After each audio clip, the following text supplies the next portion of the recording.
53 days since now 16-year-old Sebastian Rogers vanished from his home in Hendersonville. His disappearance sparked national headlines, but now his father says the case is losing momentum. With National Missing Children's Day coming up on Sunday, he is raising his voice and demanding urgency. News 2's Caitlin.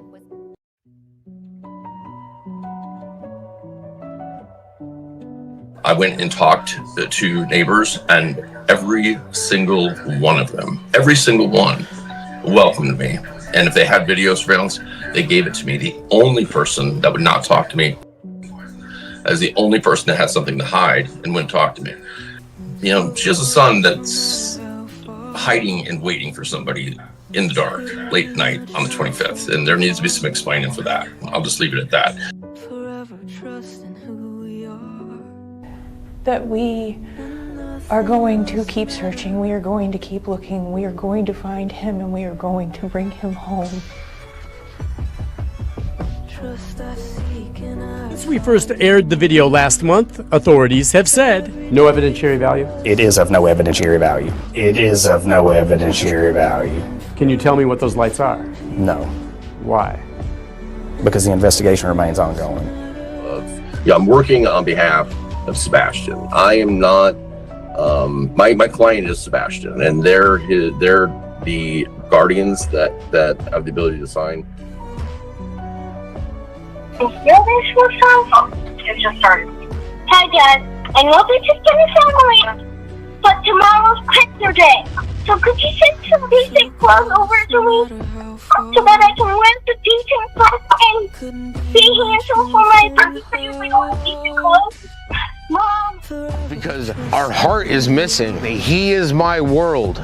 I need him. I need him back with me.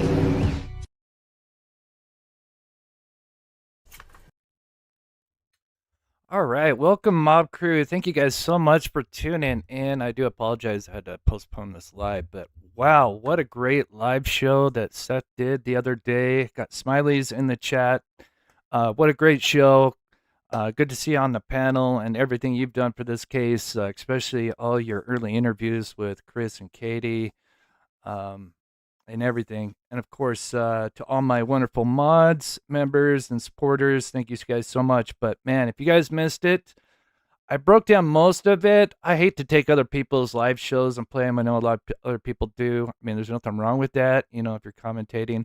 But I tried to cut up what I thought was most interesting, and then not take too much from his live show, so that way, you know, if you haven't seen it, refer you over to that, and I'll try to get the link at the end.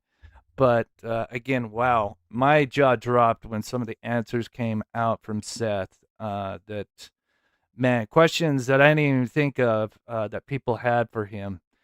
I was gonna try to put, like, depending on what topic was being asked, because obviously the questions, they were just kind of going through, and obviously they kind of bounce around from topic, from the DCS stuff to, you know, investigative side, so they kind of bounce back and forth. And I was gonna try to have imagery for that, because you guys know I'm a visual person when I'm presenting stuff, but I just got too overwhelmed because I'm trying to get, like, because there were so many questions answered and, you know, asked and answered. So I just kind of have this video that I just put over while they're talking, just to have something to reference to. There are some things that line up with what they're talking about, which I was trying to do, but it was just taking way too long.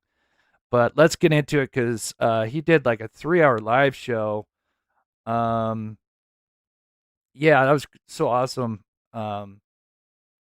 And it was so great, because after he did his live show, I think it was a week or two before that, just after the lawsuit came out, you know, I'd mentioned in live just after that, like, oh man, it'd be so great if he did like a Reddit AMA, ask me anything type deal, you know, because so many people had questions in that live, not his last live, but the one previous to that. And they did that. So props to them for everybody, Jen, all of them, Lady Freedom, for the people behind the scenes collecting all those questions, as many as they can, because I'm sure there was tons of them. But oh my gosh, again, there were so many things that Seth dropped that I just cannot wait to go over. So let's get into it. Give me 1 second here and we'll get started. Missing something here. There we go.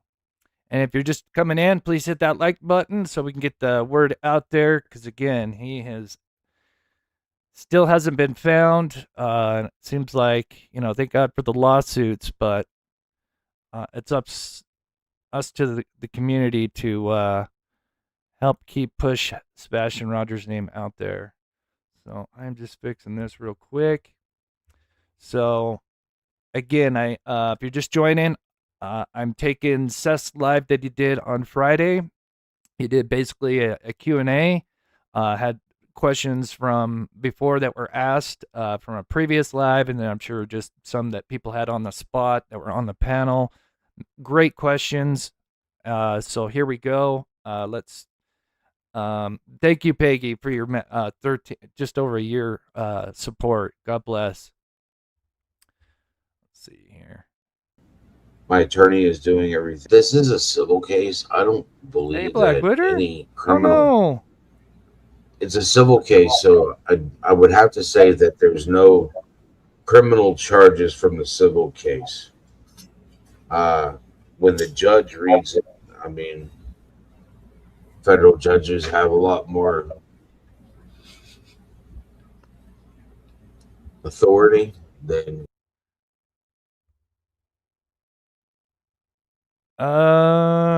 Is it me or is it YouTube? My internet is fine.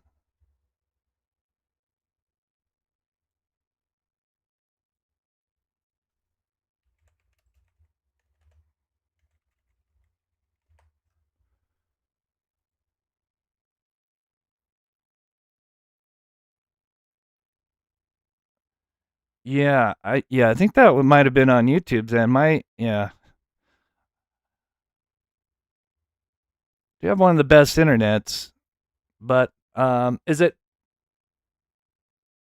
okay? It may just need to be refreshed. That sucks. I'm sorry, guys, going through that.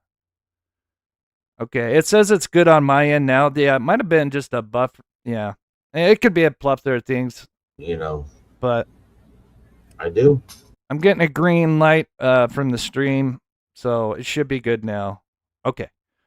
All right. So we're still on the first question, and Seth's answering about the incrimination about if this lawsuit proceeds, if basically the stink feet would be then if there was charges brought from this. Or my attorney, but this is civil. This is just trying to. Question is, can you tell me if any law enforcement ever stated he made it home? And yes, a law enforcement officer did state it, and it was Sonny. And I'm so glad they asked this question. It's a great question. This kind of gives you where Seth kind of stands, because I know a lot of people are on the fence of whether he made it home or not. When I first started this case, I thought he made it home and then was moved. Since then, after over a year, my views have changed. I know some people still, are on the fence on it, or on either side of the fence. But this kind of gives you an idea where he sits, and this is very interesting. Weatherford to Seth's PIs that they recorded and put all over the internet. But other than that, that was the only one I've ever heard. Only rest in peace. But the only thing I'm going to state on that one. So just for context, he's talking about Sonny, sadly, who passed.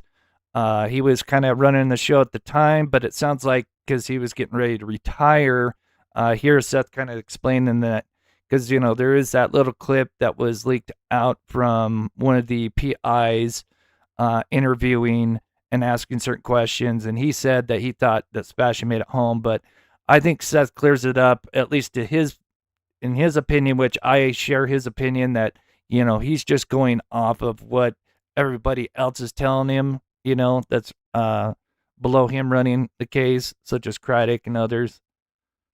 Is that even though Sonny Weatherford stated that, I don't think he was really The chief deputy is the one who was running this case from the get-go. It was not Sonny. And just the conversation that I have heard from that was given to me from those PIs, it sounded like you really didn't know what was going on with the case, because I'm pretty sure Sonny was not thinking about my son. I think he was thinking about his retirement that was coming up. He was trying to leave an office. That's interesting. Wasn't he obviously having health issues as well? Probably maybe why he was going for early retirement while he was still in office. Should have been by his side from day one, through literally thick and thin. Yeah. Okay. Oh, goodness. He seemed really the Sonny Weatherford seemed like he was checked out when the PIs were talking to him in the beginning. He kind of seemed like he didn't really know what was going on and was referring back to, like, Carter and them. Which is true. true. If you listen to it when he speaks, it's almost apprehensive, like he didn't know it. That's the tone that I received when I listened to it. And when I asked for proof of life,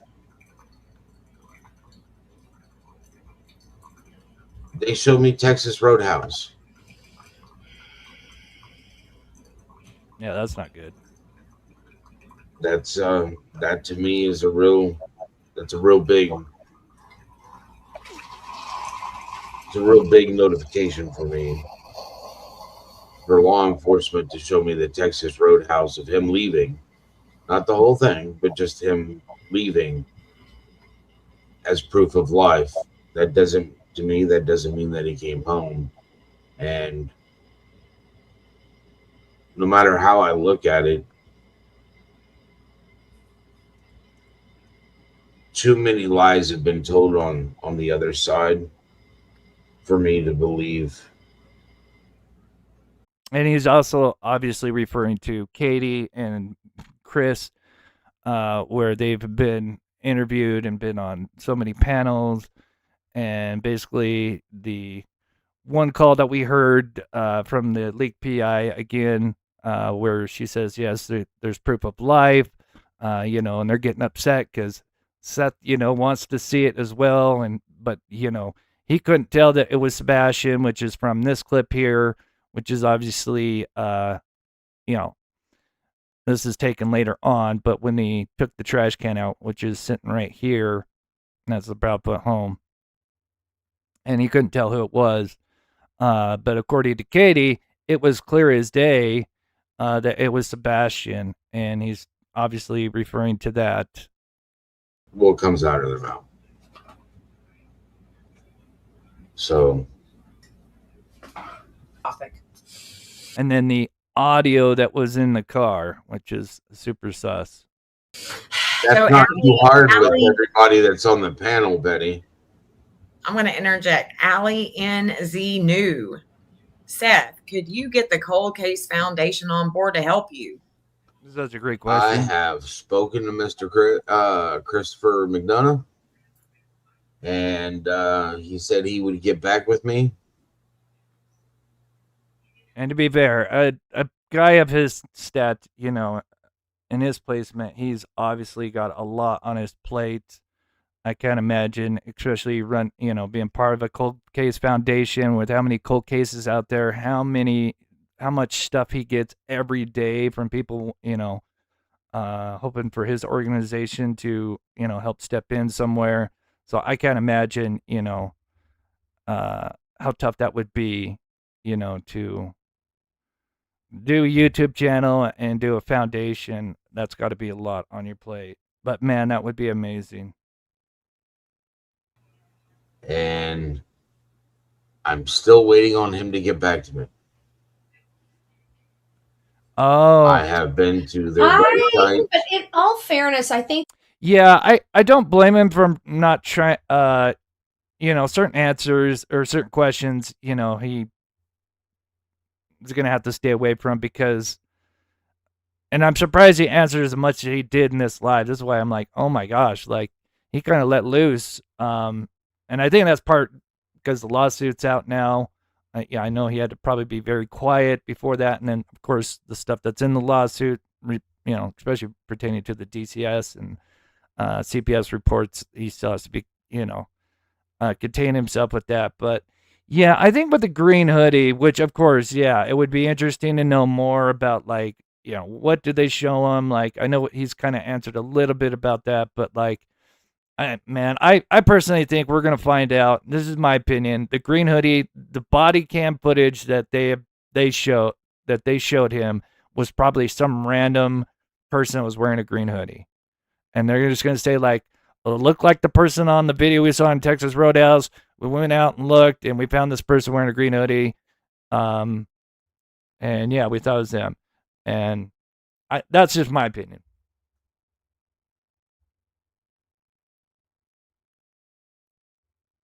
Yeah, Smileys. Yeah, I can imagine how many emails I've sent him, speaking to the cold case, Chris McDonough. I've sent him emails before, and yeah, it took like 2 or 3. I mean, I didn't blow him up, but I'd email him once, and then I'd wait like a few days, and then email again, and I did get a response eventually.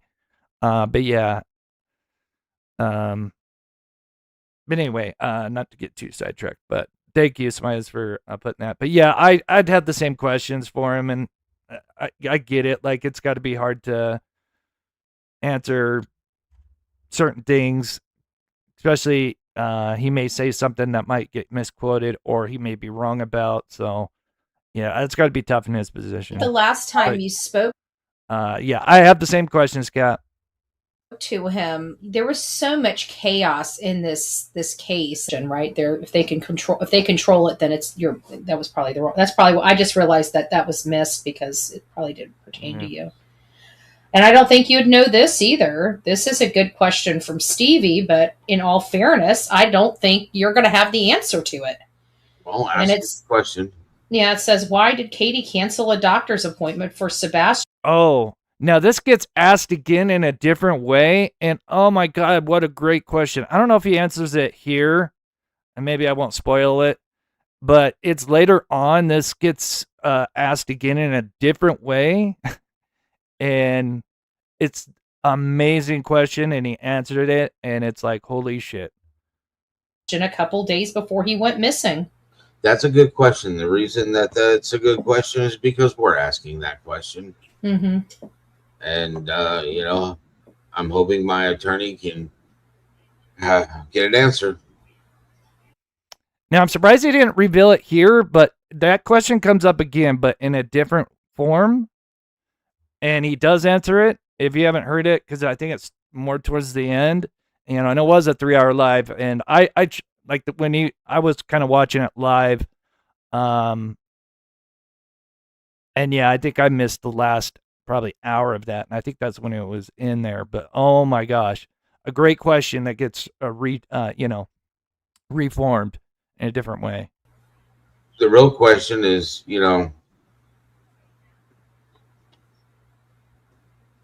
here's my question. 8 days of ground searching from, 9 different agencies. God. But Sumner County already knew what was going on in that household, and yet yeah, they didn't even advise the other counties. I mean, we know that they didn't advise me. That is nuts. I mean, that pisses me off, because you would start the videos. Basically, he's talking about the videos that came in.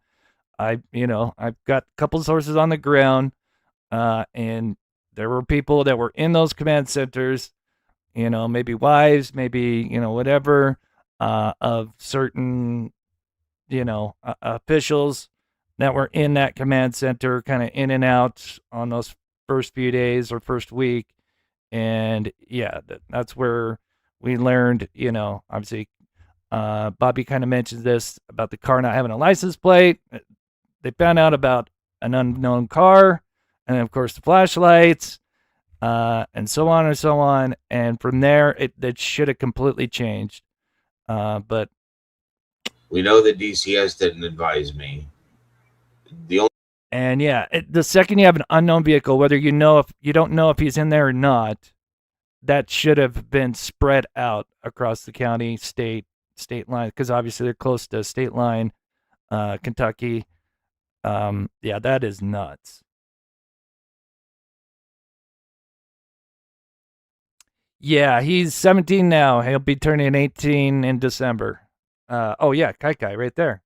Yeah, December 7th. Oh, and Sassy, I'm sorry. I wanted to grab that real quick. But if you're just coming in, because we have a lot more people in here, almost 400, and thank you guys taking the time. Just a quick explanation. We're breaking down Seth's live from Friday. He did basically a Q&A, which is so awesome because I kind of mentioned something about him doing that. It would be so awesome if he did that. And so I'm so happy and grateful for not only Seth, but those who helped, Lady Freedom, all the people, Bullhorn Betty, who got the questions because they went back in his chat from a previous live show where he answered a couple of my questions, and so many more, which is awesome. But anyway, so I just broke them down, just question, answer, and then just moved on.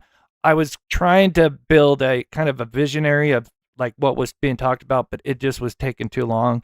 And so I'm just kind of playing a video that I did from like the last time I covered Sebastian. So kind of probably what you're seeing on screen, most of it probably won't be exactly related to the questions and answers, but I just thought I'd have something up while we listen. But Sassy, thank you so much for the membership. God bless you. And Groove Gal, thank you, Chris, for your dedication to Sebastian and Seth. It is always my pleasure. And of course, anything that's, although I am kind of moving on to other cases, I'm still going to cover Sebastian. All right, let's continue. The only person that was on the outside of this was me. So, you know what, though? In all fairness, I've watched. Never mind. I don't want to get. Let's stop that.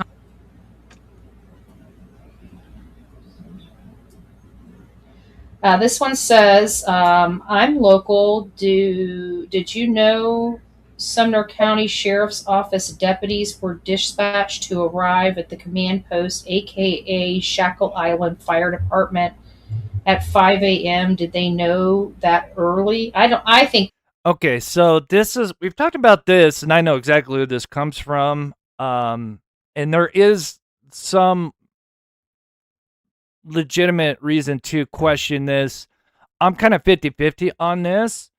So basically what the person is asking and saying is that because there was something that went down, oh God, it's been a while now, like 4 or 5 months ago, and maybe one of these days we'll get the body cam footage because we could get it. So there was an incident, not related to Sebastian, but it was close to Sebastian's neighborhood. Long story short, it was two Sumner County detectives, unrelated case, but they were near Sebastian's neighborhood, right? And anyway, it wasn't a huge matter, but obviously detectives had to come. Anyway, long story short, halfway through, after kind of getting the notes on what the incident that they were called out for, they brought up, I don't know which one, I'm assuming probably the person, the resident, the local, brought up Sebastian's case.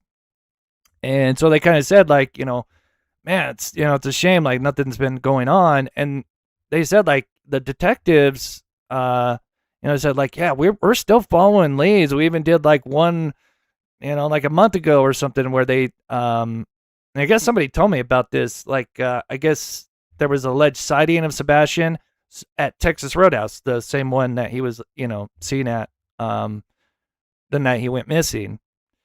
And so they actually had to go and collect a glass for DNA. So there are still like good people in Sumner County. I think, they're not all bad apples, and there's just some that are probably higher up that are. But anyway, long story short, they talked about, so this person asked, like, what time did you guys get here? Because I thought I'd seen or heard something about, like, seeing people, because remember, the call comes in at 6:36. It's like 6:30 6:40.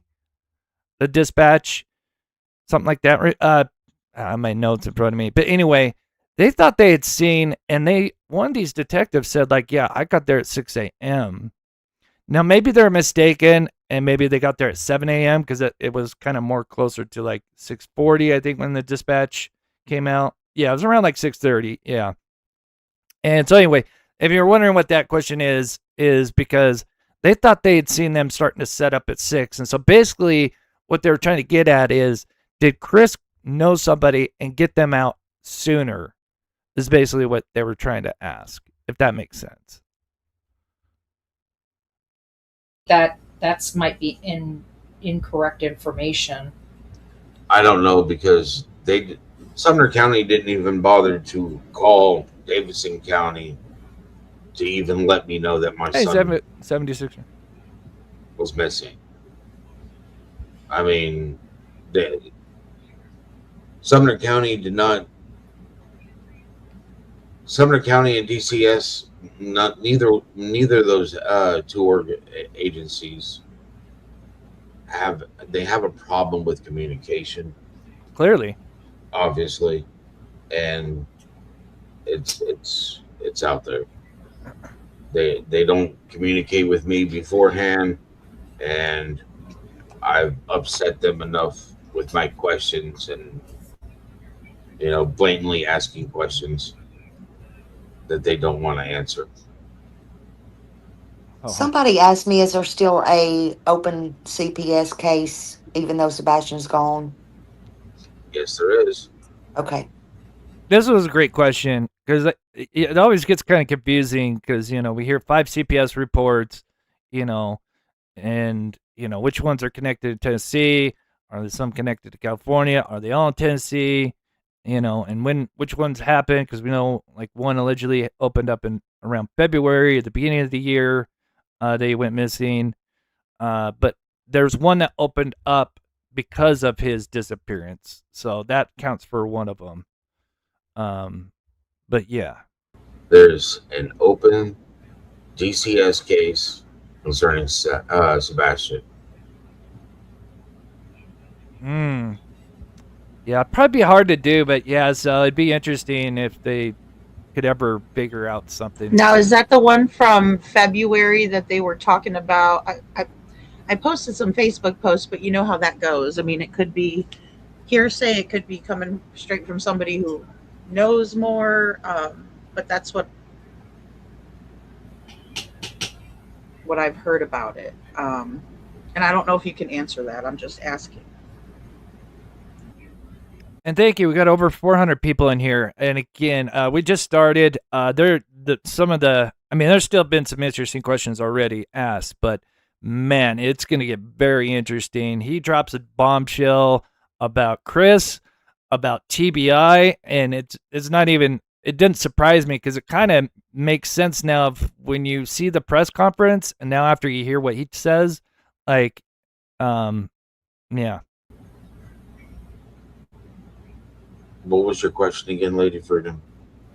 Sorry, Seth. No, I was just asking as it pertains to the CPS report. Is that because Chris was saying that there's an open CPS report because Sumner County Sheriff's Office had to report them because Sebastian was missing, and it's just standard protocol. But then I heard from some local people saying that there was one open since February, and that's my understanding, that it was already open before he went missing. Two separate instances. From my understanding, there is a case that was open because he went missing. Yeah, that makes sense. And from my understanding, because I know nothing about the open case, because it's an open case and DCS didn't give me any information about it. Right. I just know that it's open, and it's been open since he went missing, because he is missing. And I am pretty sure it's based off of all the previous DCS case records is the reason that they opened it when the child went missing.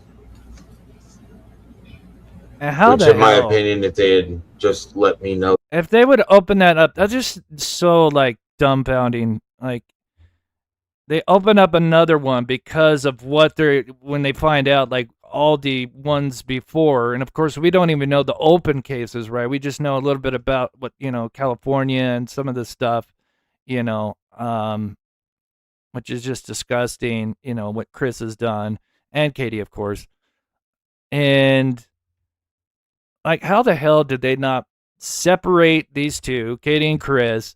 Lock down this home the second they, the footage. I mean, you got DCS cases that are open, closed ones from before. How the fuck did they not just separate these people?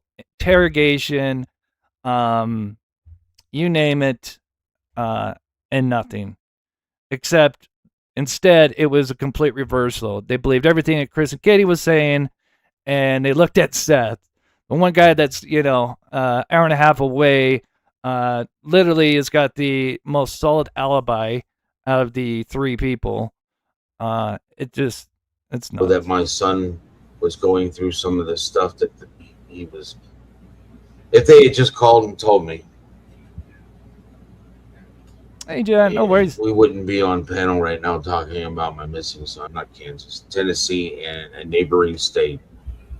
But if I can't make it there within, a 10-hour drive or something to get to the law enforcement department to hand out flyers, then we send an email with all the information that we've gathered, and we send it to the FBI, let's say.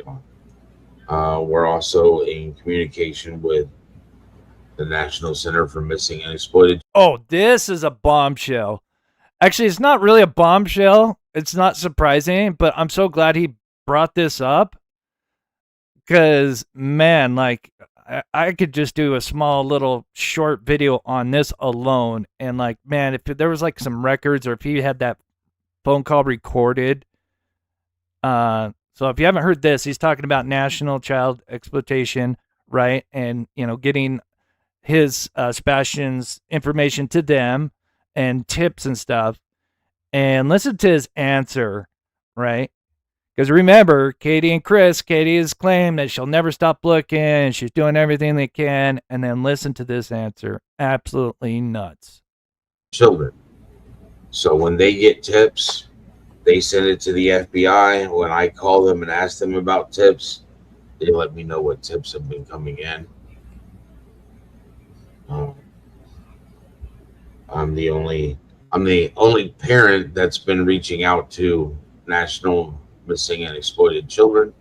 What the other has not, and that's just information that's been told me by the from the National Center, is that they can only discuss tips with the parents,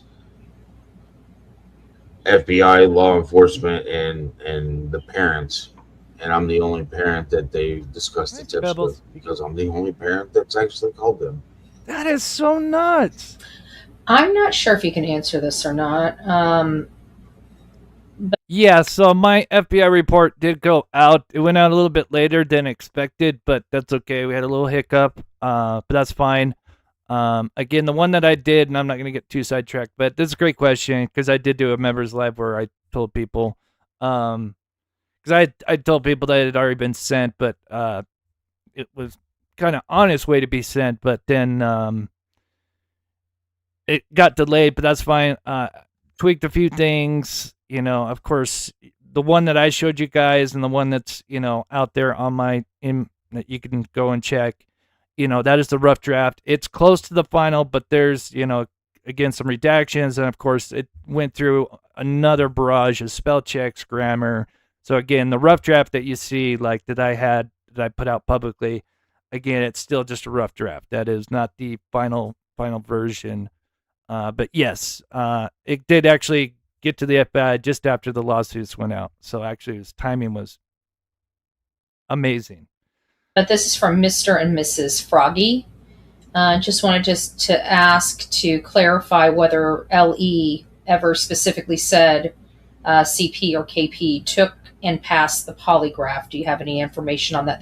Oh, that's a great. I think we've kind of known about this, but it's good to hear this a little bit more insight on this, because I think there was parts of this I didn't know. You can share.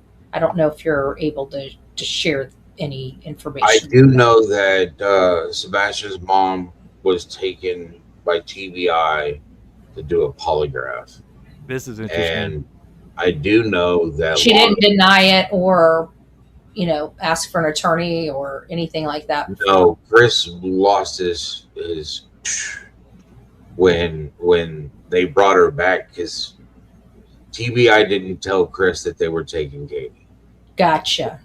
And he was pretty upset that she didn't call and tell him that. When was this? Like, was this within the first 3 days? Yeah, this is day 2. So you were there when all this happened. So you saw Chris lose his shit. Oh yeah.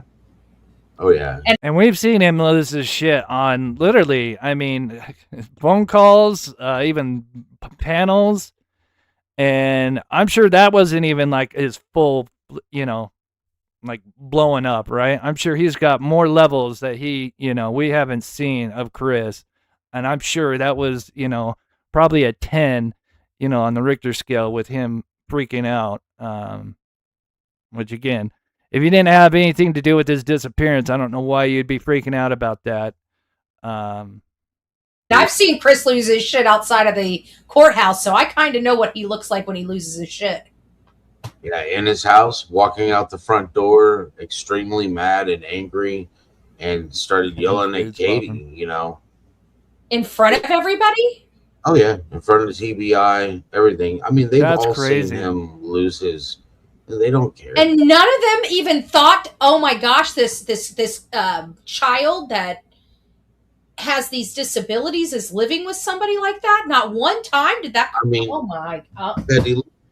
That's already documented in these papers, and it's just fine and dandy, in my opinion. I got no evidence of foul play. No evidence whatsoever. Maybe I should have went with you. Woo-saw. Okay. Woo-saw. I see what you're Sorry. Woo-saw. Something Yeah, else, right? no, they saw it. I mean, obviously it's documented in these records. I mean, the DCS agent obviously had to believe that neighbor to write that down in I am curious which neighbor it is. Is it like next door? I don't think it'd be Carly behind them. Or could it have been this couple that, are right across the street, but because they're certainly pro Proudfoots. But yeah, obviously what he's also referring to is in the lawsuit, it talks about how there was, I'm assuming, I'm just going to guess, this is probably when Chris was told that he can't be around Sebastian, which means he can't be his home 90% of the time, because Sebastian obviously is mostly with Katie, except for every other weekend. So something tells me he flipped out and he was outside, probably started inside, him finding out. This was probably, one of those open CPS, probably the last one besides the one that opened up when he went missing.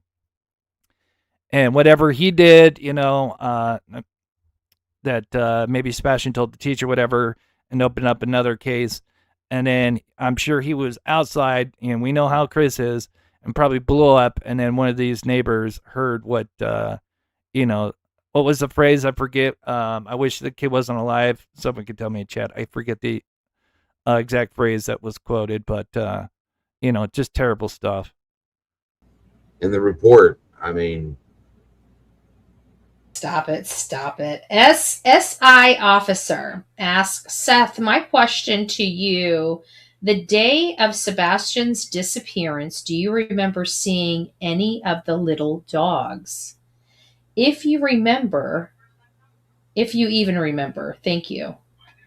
That's a good question, because the little... Were they loose? Were they contained? Were they in their kennel? Like what where were the dogs? Kennels. I mean, when you first walked in, if you don't mind, they were in their little pen back there in the back.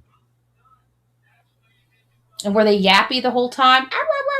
So this one turns into, which is a good question. There's that interview, and I wish I had more time to put some photos up So this is going to lead into the scratches. People think that there could have been a bite mark on Chris that he was trying to hide. There was definitely scratches on him. And so here's Seth's thoughts on it. I think it's interesting. They were. So you could hear. Yeah, well, Sebastian loved those puppies. And if anybody's wondering, again, this the footage I'm playing is from a live where we were kind of going over the trash can, because there was the whole, what caused the landfill search, and then the rumor that the garbage men had came across the trash bag that was so heavy, because there's two of them. There's two trash men that are out there. There's one that's kind of driving, and then there's one that's kind of, because I even have video of them going up Kellen. And so you have the driver, instead of for other neighborhoods where it's just maybe one driver, and so he's on one side of the road, in the neighborhood, and then he comes circling back and covers the other side of the road. Well, on this one, they just cover both sides one time. So you have one guy that's kind of, going back and forth while the driver, is using the machine, picking up the bins. Anyway, so what you're seeing here is, because we actually found the trash bag. It's in the footage, but it's sitting at the neighbors. But there is still rumor, because it was so heavy that it took two of them to carry. And so we did at least confirm there is a trash bag, although it's not lying next to the Proudfoot's trash can. It's laying right next to the neighbors, but it's only like feet away, some yards. I mean, it's right there. So, I mean, it could have been their trash, because you can't put an extra next to the bin on this neighborhood. You can have up to one extra trash bag you're allowed to have put out. And then he's not there. Right there. I mean, animals go through a lot of the same feelings that we go through when, our loved ones go missing. Sorry, but sidetrack. So yeah, he's talking about the dogs, and he's going to get into the scratches, and some people think maybe if Chris was involved and carried Sebastian out, did Sebastian bite him or scratch him? And this is what he's talking about. All of a sudden, there's somebody missing. Not to mention, dogs can pick up on everybody's demeanor and what's going on in their life. If you're stressed out, dogs can feel that. Yeah, I agree, Jamie. Yeah. Dogs can feel that you're stressed out. They know when something's wrong. Mm-hmm. I have a couple of follow-up questions to that, if you don't mind, since they were on my panel and that kind of come up. And Chris said I kind of threw him on that question. Mm-hmm. Do you remember when he came home that day? And Smiley's, oh my gosh, I think he did a great job with Chris. I don't think he was ready for you. I think he's so used to just talking down to women and getting his way, and I think you did an amazing job, Smiley's.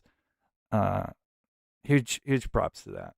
And he said, first of all, I want to ask you, do you remember, this kind of a two-part question, I always wondered what he had on when he come in. Did he have on long sleeves? I know you probably wasn't paying attention, but did he have on long sleeves or a coat or whatever? And I want to follow up with the question Betty just asked and ask, do you recall him at any point when you were there, him getting down in the floor and playing with those two little dogs?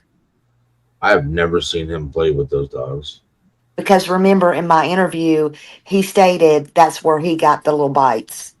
I know. And the scratches all over his arm. Yes. And I went back because people were saying they were bite marks. I'm not sure if those were bite marks, but I don't know. There's definitely scratches. I don't know, but they're definitely scratches, because when we were searching for a few people, back out there in the woods and the swamps and stuff, there's all kinds of crap that have prickers on them, some having long thorns, and you get back there and it just tears your rear end up. Yeah, my arms with my dogs all the time to this day, and I'm older, but I get all these little scratches. Especially puppies, because they're going to be teething and they just want to bite stuff. So, I mean, because I don't think he ever made it home. I'd still think that Crispy's involved somehow, allegedly.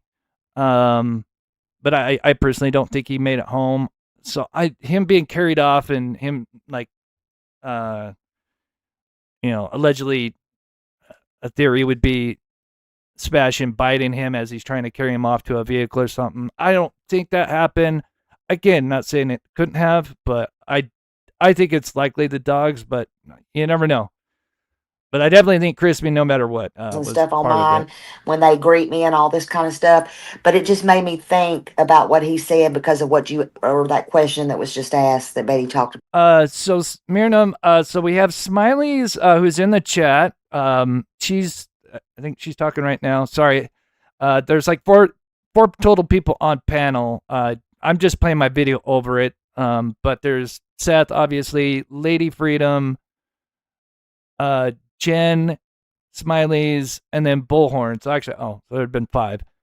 But I think it ends up being 4 and then down to 3. But so it kind of switches. So we're hearing usually, I think Bullhorn and Jen or Lady Freedom. I do apologize. So I did want to follow up with that. I do not remember what he was wearing. I mean, but this is a great question. Yeah, I wondered if when he come in, what he had on, and the police, I'm sure they wouldn't. Yeah.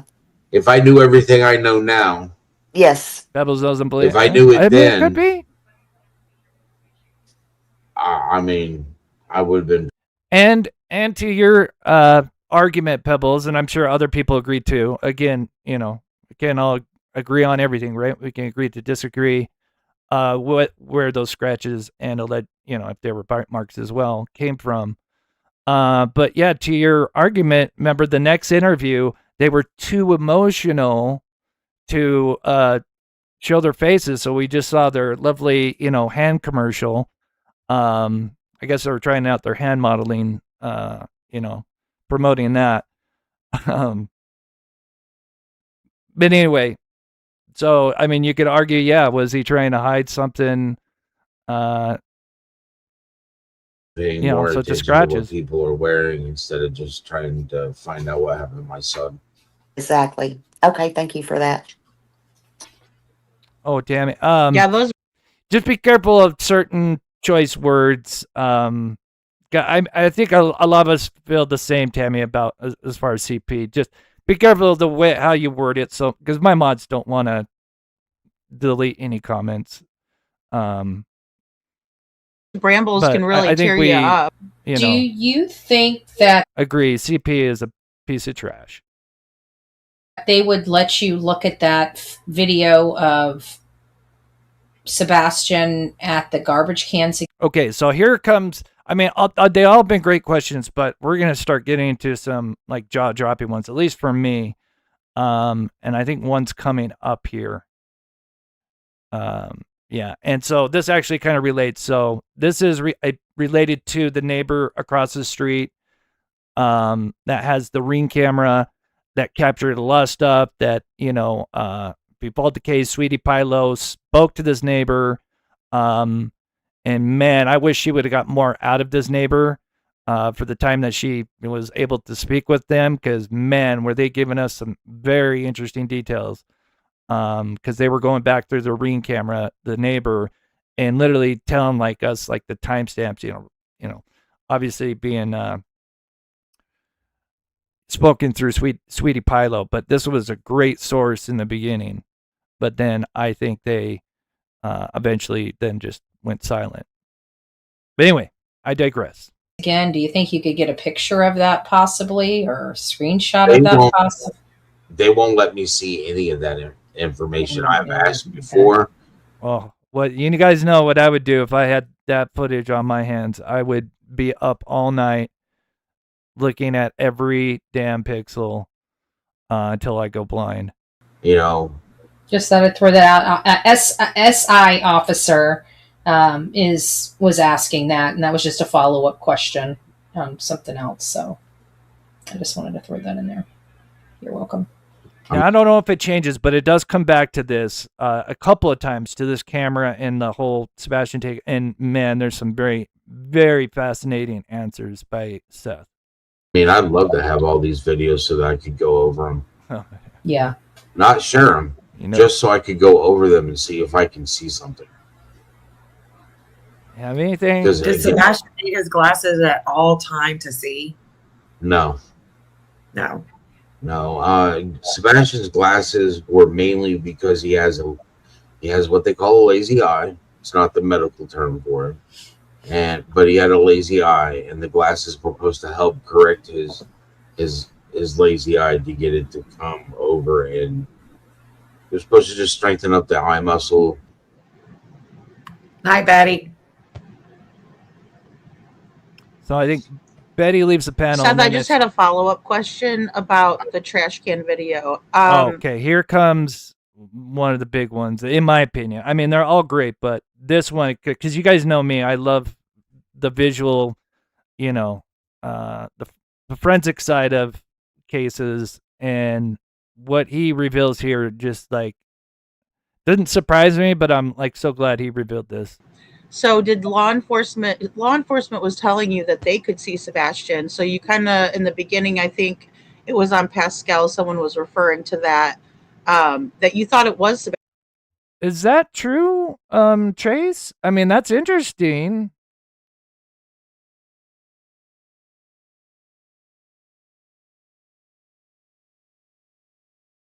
Does anybody know? I mean, I could kind of see that. Even though I don't know how Seth wouldn't be clear, but I do recall that he is kind of like nobody's officially cleared until obviously they find, Sebastian, but that's interesting. Anyway, all right, let's listen to this because, oh my God, this is interesting. I'm going to go full screen while we listen to this for a second. Sebastian, right? You were kind of taking their word for it, or am I misinterpreting that? At the beginning, I took law enforcement at their word. Oh yeah, But when I saw the video, I was just, how can you tell? This is my son we're talking about, and I can't tell that that's my son. So I kind of didn't understand how law enforcement, not knowing my child, could tell me that that was my son. And I couldn't make it out that it was him. It was too dark. It was grainy. Like I said, it's a fleeting shadow is all you really see. And fleeting shadow. I just didn't. Yeah, I wish. The one thing I I wish I could ask him is, does it look like it runs? Because Katie, says, oh, well, you can tell by his mannerisms the way he runs. So I would have. I mean, it says fleeting, which to me, let me know what you think in chat. I mean, fleeting is kind of like, isn't the definition like fleeting, kind of, running away, fleeting. So I guess maybe he did answer that, but that's kind of what I'd like to know, a little bit more specific. Did you see the shadow? Like, it's clear that's all he saw is like a silhouette, shadow, whatever. And did it, run like Katie was saying, because that would be super sus.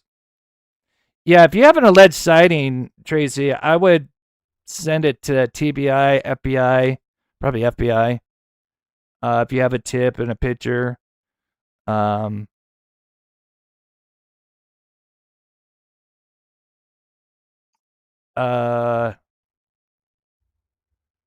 there is his email that you can, Sebastian's Army at, someone know his email you could put in chat.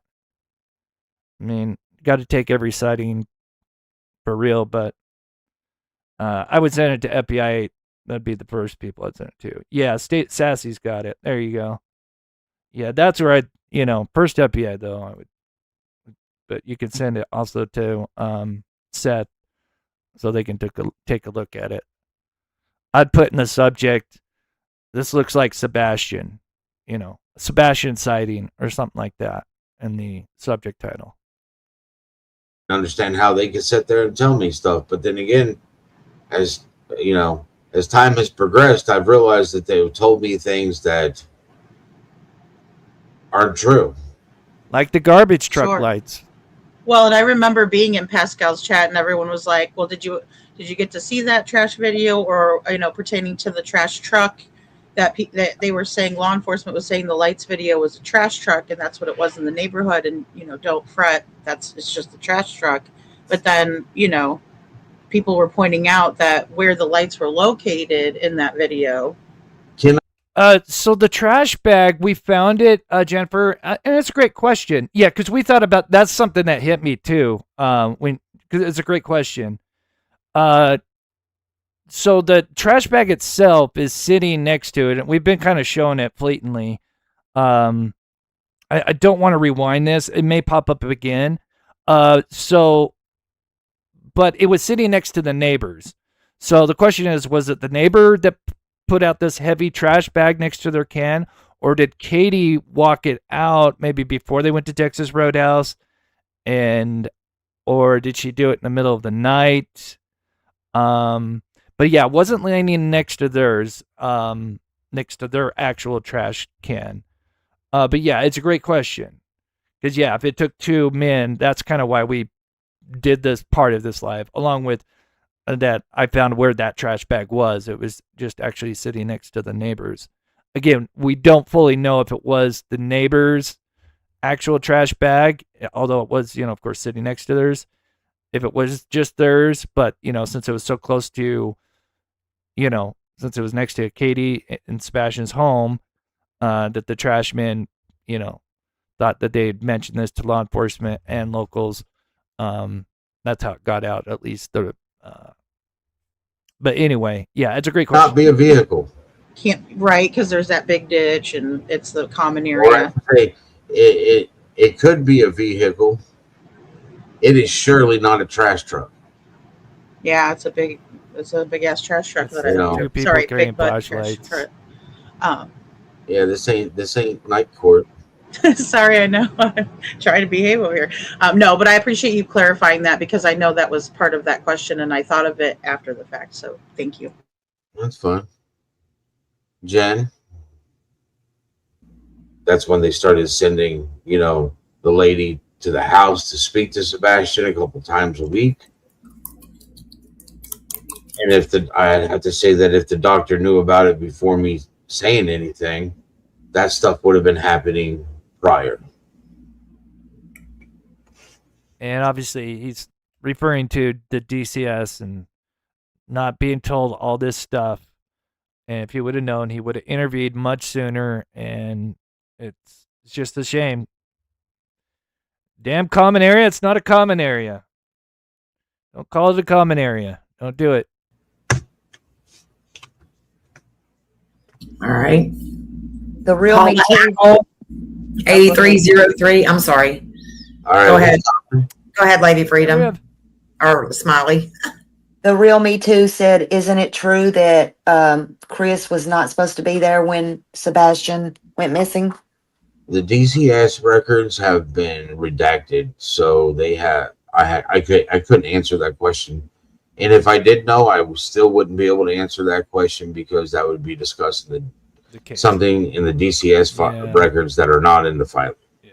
Yeah, I think that's something we've, me and a lot of the other creators have went over and read, and I didn't see that anywhere factually that was put out in public. So if it's not put out, it'll either come out later on if this goes through, or it's just something Seth cannot answer. And Sorry, we don't know. I turned that up a little bit. None of us creators. I am so sorry. I think I accidentally turned that up a little bit when I went full screen. I am so sorry about that. There's no, I'm going to reiterate this. None of us creators have seen, not Betty, not me, not Justin, not nobody has saw these DCS papers. We don't know what's in them. Freedom hasn't. Jen hasn't. Oh God, no. I mean, no. If we're good people, we're going to tell you not to do that, right? We're going to be like, even if. No, hell no. Sorry, I'm sorry. Go ahead. That would ruin his case. Okay, some really interesting questions. I mean, they're all great questions. It looks like Rosebud has a follow-up question. She says, so in my understanding, you knew he was getting help to deal with the CA trauma, the California trauma. But during all that COS reports, were active but not revealed to you. Correct. The DCS reports were kept from him. Like I said, the only reason I knew about the first one was because the SRO for that school had called me, and I had to have a meeting with him, and I had a conversation with him for about 45 minutes, and then, without anybody else around, he actually pulled everybody in individually and spoke to us, and that's the only reason I know anything about the first DCS report. And that was in California, right? That was in yes. No, So the first DCS report here in Tennessee. So I'll have a question that just occurred to me. So if anybody hasn't followed this channel, now of course this is AI generated from the one little screenshot that Mr. Fish Sticks released because he loves garbage trucks. I'll have to send him one for Christmas. But when we see the clip, which we've shown off and on through this live and other lives, but what some people may not know is this camera had nighttime mode. And it's a shame that we only see the stupid garbage truck. It would be nice to see one that didn't have the garbage truck, because when you have a camera that has nighttime mode, which is infrared, it goes black and white, right? So it picks up. That's why, again, we've gone over this in previous lives, so not to get too off topic, but because I know a certain question is going to be coming here soon with what we're playing.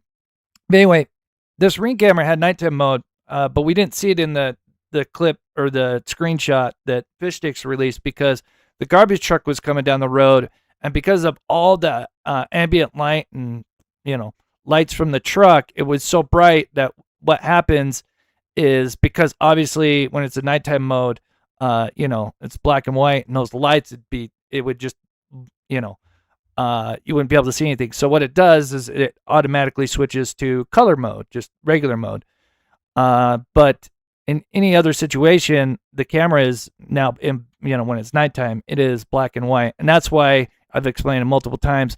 The reason why Sweetie Pilos and the neighbor was able to see like when the lights are coming off and on, one, the porch light was out. The only time that the porch light was off, which again, we've seen Silvers go down the road, and any other night, the porch light was on. Even this neighbor said when they looked at the nights before, the porch light was on.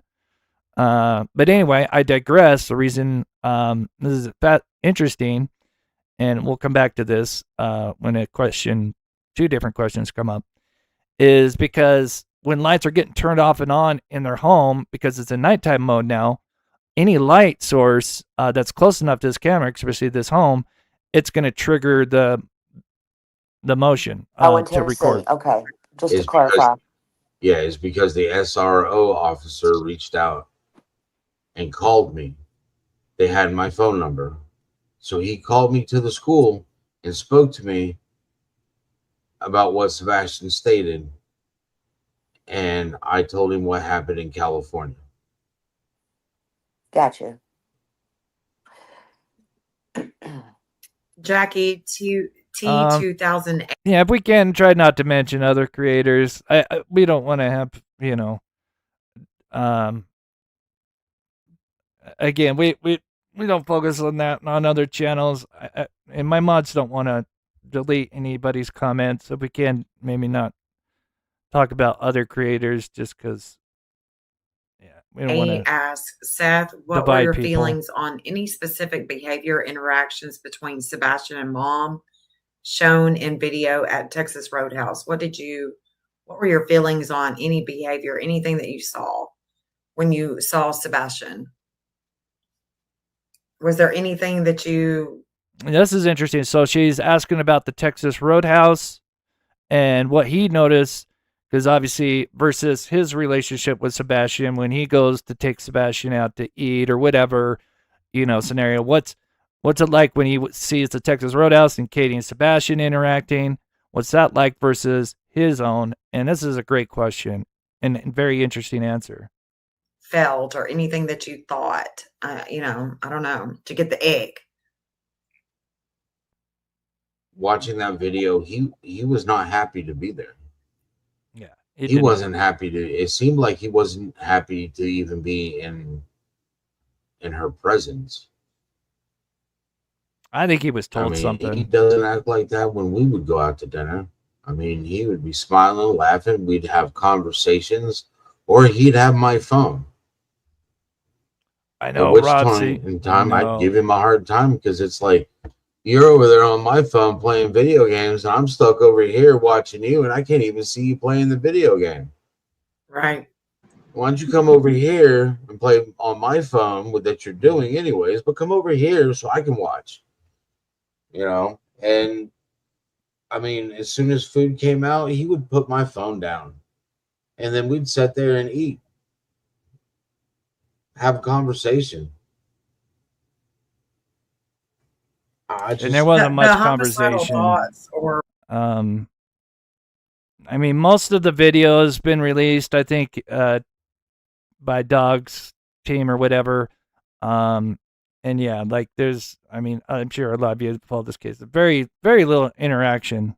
Or whatever that was. And that was literally reported in California. He had just been through a very traumatic. Okay, so I might have missed the question. Again, if you're just coming in, we're just breaking down the highlights from Seth's show a couple days ago. He did a Q&A, and again, there's some bombshells in here, and I know one's coming up. There's a lot at the end. He doesn't. I love it. He just kind of drops his guard a little bit on a certain somebody. I love it. But anyway, he's talking about sadly, you know, after this terrible thing that happened to him in California, and then him telling, you know, that he's having, you know, not good thoughts. And he kind of goes into detail about what he told. So just warning, you know, it's really sad. Incident. And he was at the school, and that's why it got reported, because he had turned around and told the teacher that he was just going to go back to the house and cut his heart out. Mm. Oh my goodness. And I lost it when I found out.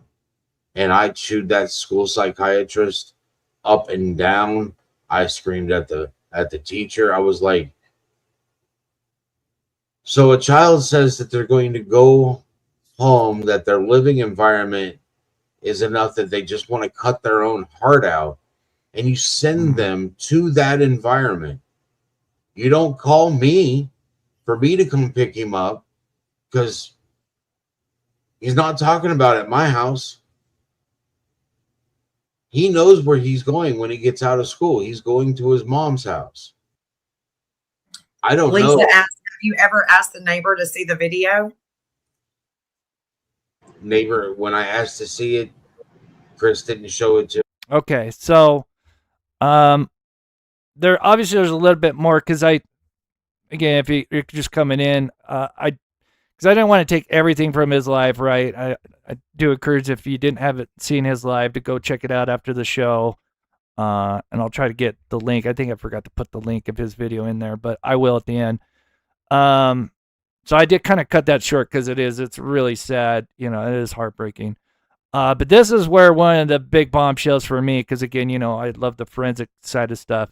And so they go back to this, right? And he's talking about the video. And then, because remember, they had a lot of video, right? Because from Sweetie Pilo, you know, she caught a lot of stuff, this neighbor, you know, all throughout the night. Lights are turning off, them coming home, allegedly, or maybe it's just Katie coming home.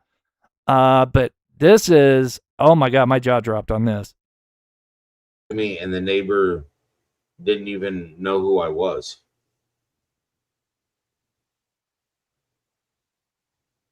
So when I asked, the question got ignored. Okay, I'm pretty sure it's here. But yeah, they're talking about this neighbor. It's across the street. It's got the Ring camera. It records 24/7, but it also captures motion events as well. So they have, you know, a folder that has a 24-hour folder or something like that, probably. and then ones that are motion activated. But there was a bunch of shit going on all through once they got home until, then at 10 p.m., 9 p.m., 10 p.m., and then, and there was a door open. They don't give a specific time, but likely the front door was open. And anyway, so here is a very good answer. And Chris just, he watched that video over and over and over again. And I'm like, I don't understand. Wait, what? So just for context, if you missed that, he's saying that Chris watched the video, and I'm sure it's videos from this neighbor, because remember, they kept their copies. They sent, they gave law enforcement, Sumner County, TBI, whoever, a copy of all their stuff, but they still had the originals or whatever. And so Chris, why, of all the people, remember, he's already been kicked out of the home. Why is he all of a sudden so worried about Sebastian? Or is he worried about something or somebody being seen on camera? And I think he wants to know what is the timestamp of certain things going on, right? Because obviously he would know, when a light kicks on, Sebastian's light room's on at 9:08 p.m. or it goes out at 9:08. Yeah, it goes out at 9:08. Living room goes out at 10 or something. And 11:45, there's then the kitchen and living room go out. But why is Crispy, literally,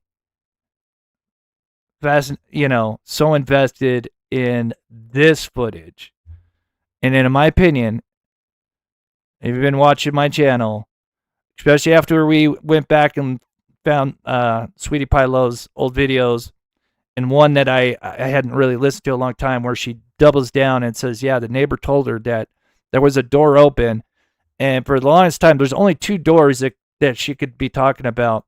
And when I first heard that, I thought that she had corrected herself and talked about a window, but it's actually, she just kind of mentioned the shutters were closed or open or something. She mentioned that, but then she actually says, no, the door was open. No, there's only two doors.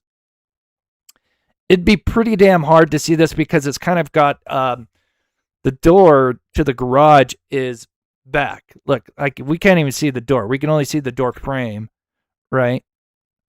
It's set up just like the garage where it's, I don't know how many feet back, or not even feet, but I don't know. It's tough to say.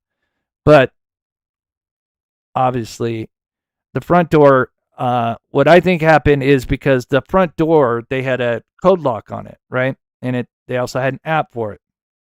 And of course, Cajun Navy was looking into this.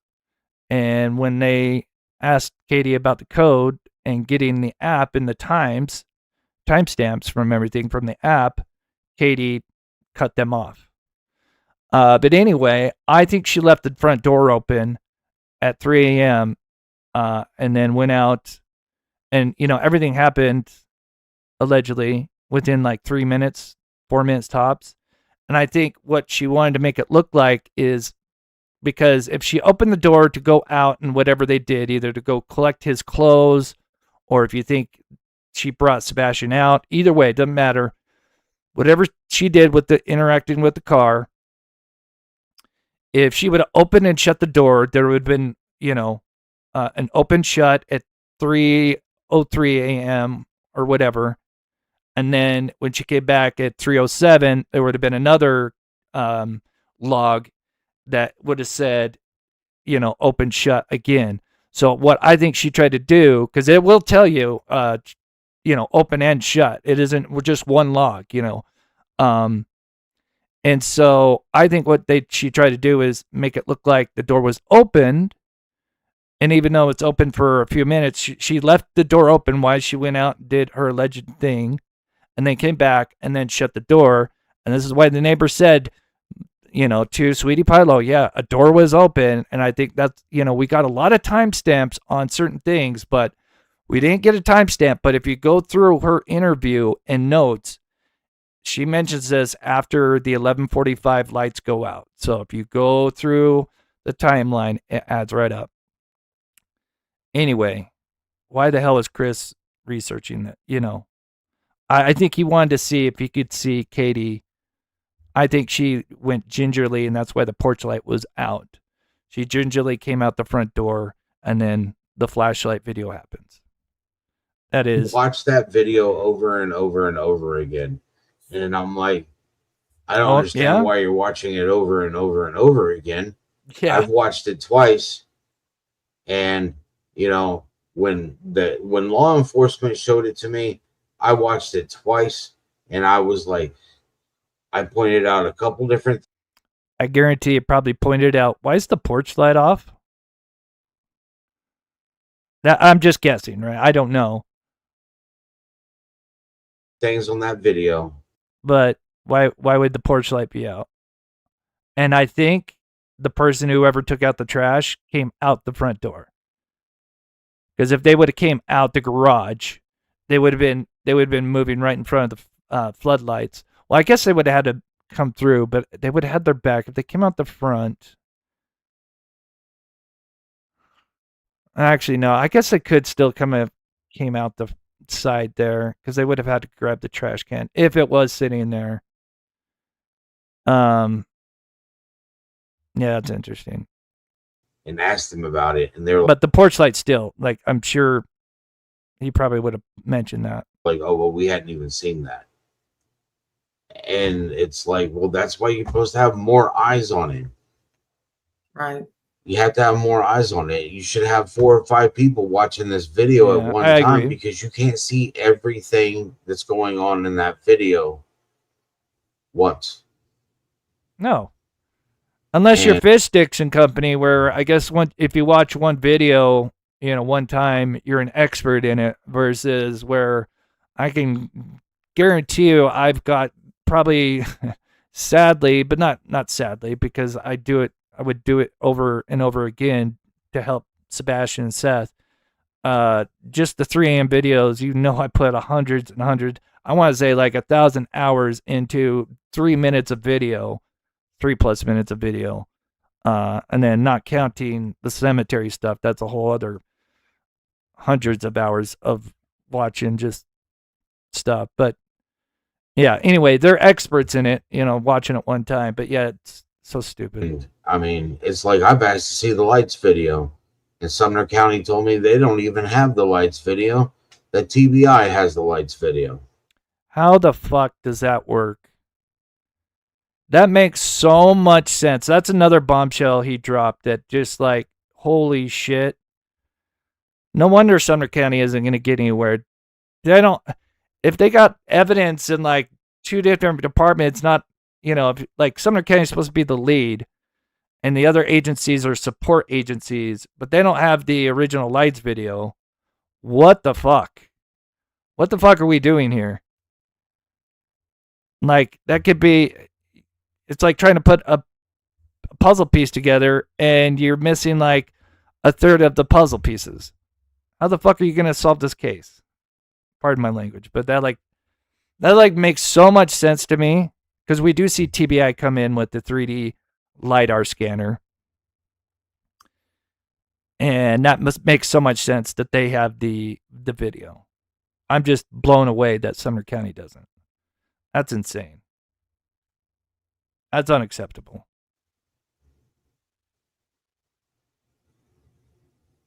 There is. Which I don't understand is how an investigating law enforcement agency doesn't have all of the evidence and information in one place. And they insane. Haven't answered. One, they never come in anybody's chat really that I see, but they want to know, can I ask you, when did CP leave to go get the camper? And then I might add on there, do you know how long he was gone for? Was you even there at that time? I wasn't. It was that weekend. Okay, so it was that weekend. Yeah, Tammy, I mean, I think you have a great question. I'm assuming I know there's more cameras at Texas Roadhouse. I don't know how much video was saved. There could be more. But it's kind of tough because the angle we have of Katie and Sebastian, right? We can see Sebastian pretty good. Katie somewhat, someone mentioned, could we get a lip reader? But really, the sad thing is there's not, the whole time, like, they're there, there's not much interaction with Katie and Sebastian for the amount of time that they're there, right? Yeah, she interacts with them here and there, but yeah, it isn't like full conversations going on. There's just little bits. So, I mean, it's not a bad, thought to try to get, experts to look at that, but there's just a small sample to really go through, sadly. Didn't answer before, so I don't know if you'll answer, but they said, can you say anything about Lori's arrival or departures from? Yes, no, that's such a great question. Yeah, because that's really like criminology 101, victimology, criminology, and this is something that I learned from a former detective. It was really smart and just taught me a lot of things on how to look at cases. Obviously, I'll never be on the same level, but it did give me some insight. And yeah, you look at someone's behavior. Okay, this is what they did on the night he disappeared. What did they do on the nights prior, or such as just the porch light, for example. Porch light is usually always on. The night he goes missing, it's off. Yeah. Trash can was how they took it out. Did they always come out the front door, or did they come out the garage? Yeah, it's such a great question. They just want to know. They still want to know. They're still curious. I can't. I mean, it's not my house. When she arrived and when she left, I don't agree, know. Miriam. Yeah. I did see a question in here that somebody was asking why Sebastian didn't have friends during the summer or after school. I will tell you right now that Sebastian had friends over here. That's a great question, Kai. Sebastian. I don't think so, but yeah, does anybody know? Because yeah, they used to obviously go on Crewminati. But obviously she got her channel deleted, Karma. But she's, I guess, on Rumble, I think, or something like that. But I don't watch it Rumble. And then of course Queen Bee would be the other one that they went on. And yeah, I don't know. I doubt we'll see them because of what's going on. I highly doubt it. Although it wouldn't surprise me if Chris pops up somewhere. I don't think we'll ever see Katie, in my opinion, unless it's like an anniversary, just because of the lawsuit. But because Chris is just, I think he just thinks he's so above it all that I wouldn't surprise if he pops up on somewhere. But yeah, I don't think so. And had friends when we went to D&D. But as for friends from school, he went to school in Sumner County. So his friends down there would have been friends from school. That would have been friends going to, to his house there. But I was squirrel brain. A Army vet. Scanner results, because he says it's not something that's typically used in his opinion. Oh, The phone. So they I put this in his live, the previous live, and asked this, and I think it gets mixed up. I think he may have known what I was talking about, but maybe the panel kind of got confused exactly what I was talking about. But so they bring up my question I had.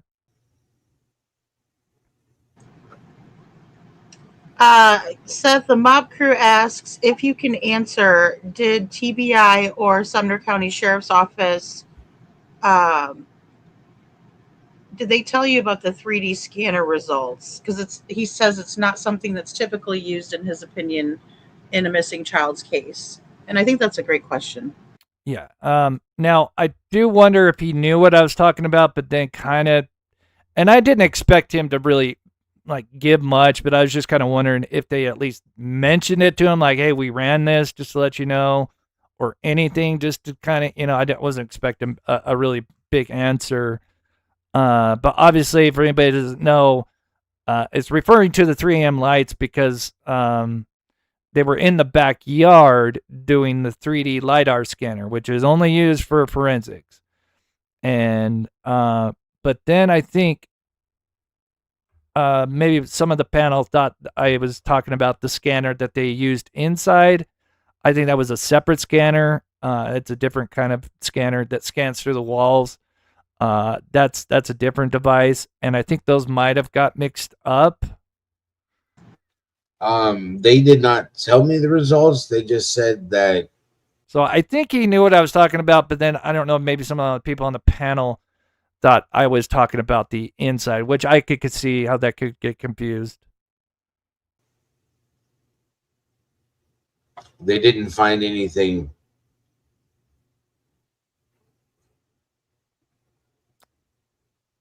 Okay, and usually I think it's just like, my understanding of that would be that they are preserving the crime scene for later so that they can come back and look at it. So they're just, because I guess you could use like a virtual reality to view it later, is my understanding of that technology.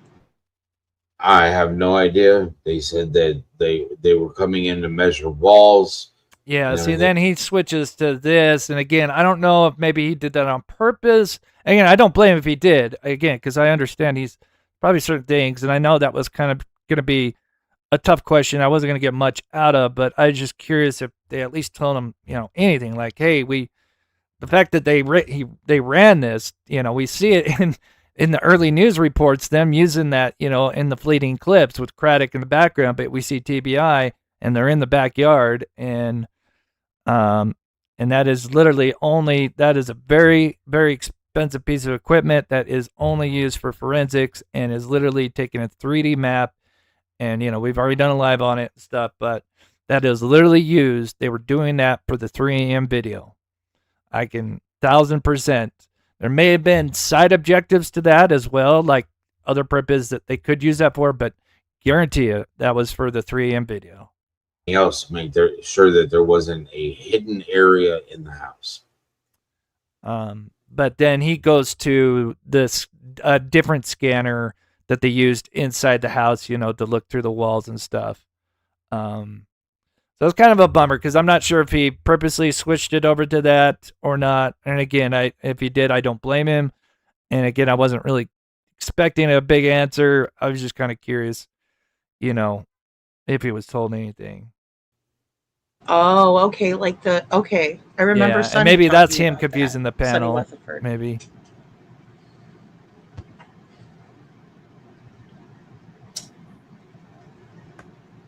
Thank you. That's interesting. I don't think they did luminol. I don't think they did any type of forensics in the house. Yeah, it's, and what's worse is that I know that they had multiple. They had a lot of dogs come in there. But there were so many people in the house, so many different scents. That, to me, they messed up the investigation. Oh, yeah. So he's talking about the dogs, and of course, Crispy used that to his narrative for a long time, and then even Fish Sticks, even though when he literally went on Lore Lodge and said, yep, the dogs literally, because all these dogs went all these different directions. The only one common thing that they did was in the front yard in the common area. And then once they got to the street, they were all over the place. But with Crispy, he used that to his advantage and was telling people, yep, we got scents. And that's why they had to come out and say, no, during that press conference, like, no, we did not get an official scent hit. They were all false hits. But they just muddied the hell out of that. And garbage.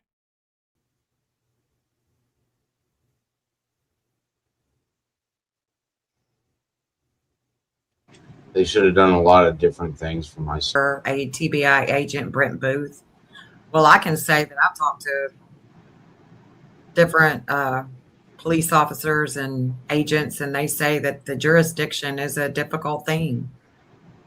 What do you say, Seth? Most of the time, I would say that if they know what they're doing, they'd work well together. At this point in time, so far into it, I have no faith in neither one of the agencies, Sumner County or TBI. I mean, TBI said that they were investigating this. Well, I hope to God, because you got to have them both. Like, they'd have to be both investigating. If one department has like some of the most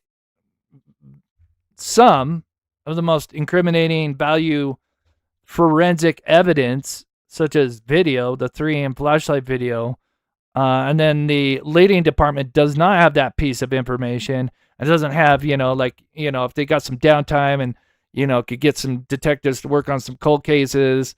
I'm saying it's cold, but you know what I'm trying to say with Sebastian's case, to go have some eyes look at that. Well, they can't do that, and so they look at other information, but then you're missing.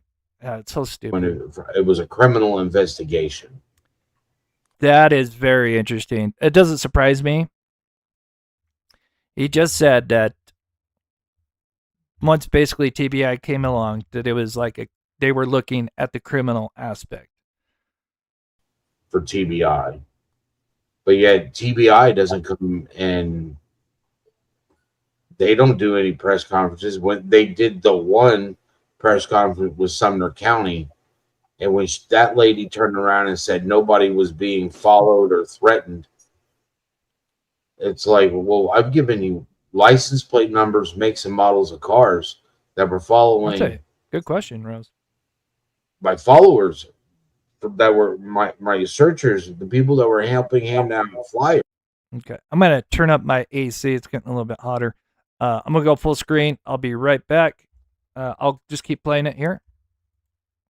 Yeah, these questions about the dogs, they're really good because, again, they stupid, Stinkfeet and Fish Sticks and crew tried to muddy the waters with these damn dogs. I gave this information to them, and this was before they did this was before they held their one press conference. And when she came out and stated that, I couldn't believe it. I could not believe. Okay. I just couldn't believe that she sat there and discredited the people that were being scared from handing out flyers. So if anybody doesn't know, he's referring to, he had people helping him search, Cajun Navy even, and basically the threats, and then the fact that during the press conference, I think it was, what's-his-face, Nick Barris asked a question like, hey, we heard that Cajun Navy got threats, and then Craddock's like, nope, we haven't heard anything. And then you have the Cajun Navy guy like, yeah, we called it in. I mean, people were threatening people who were just handing out flyers. That is so nuts. That's ridiculous.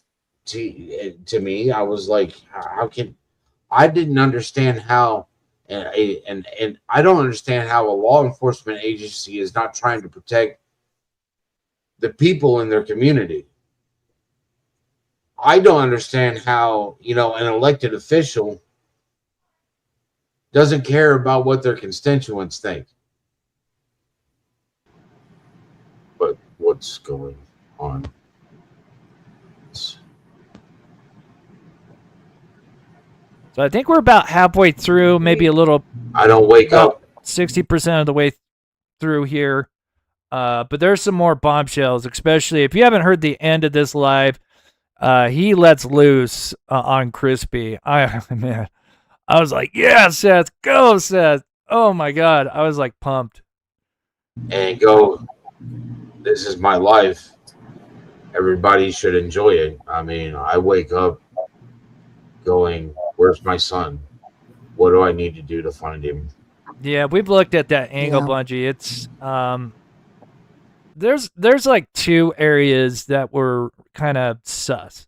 Again, were they directly related to Sebastian's disappearance, or were they just crazy landowners that maybe had other things? Because there's one other one. I don't know if it's the horse farm one. Because I didn't follow that area, but I've heard of that, and they were dealing. Well, I have to be careful what I say because I don't want to put misinformation out there. But yeah, there was definitely a couple of properties, and yeah, either, maybe there was some connection to his disappearance, or were they just crazy landowners that didn't want people going on their property, and then they just, like, especially one of them just started following the people that were, searching. It was crazy. Again, they could have been involved. It wouldn't surprise me with this case, but holy shit, it was nuts. Can you verify that there were cameras inside the home per Nina? I mean, if Nina is saying there was cameras in there, it's because Chris has stated that there was cameras in there to her. I mean, Katie told me they had a camera in there. Yeah, hey, Amara. Seth, can you, I hate to kind of keep bouncing back, but Semper's mom is asking, and I've seen her ask before, so, and I think a lot of people want to know how they can help with Sebastian's Law. Can you break it down? What would really help you out to get that out to everybody? So just on the time, I'm going to skip this forward because, but it says, talk to your local politicians about Sebastian's Law.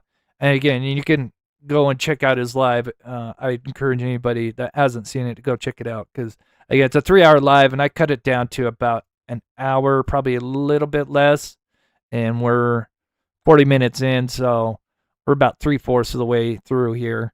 To the Senate. And people are asking if there's any elected officials that are helping you. That's a good question. How can they with elected officials? I am in contact with one person here in Tennessee. Yeah, I'm going to skip forward just because of time here.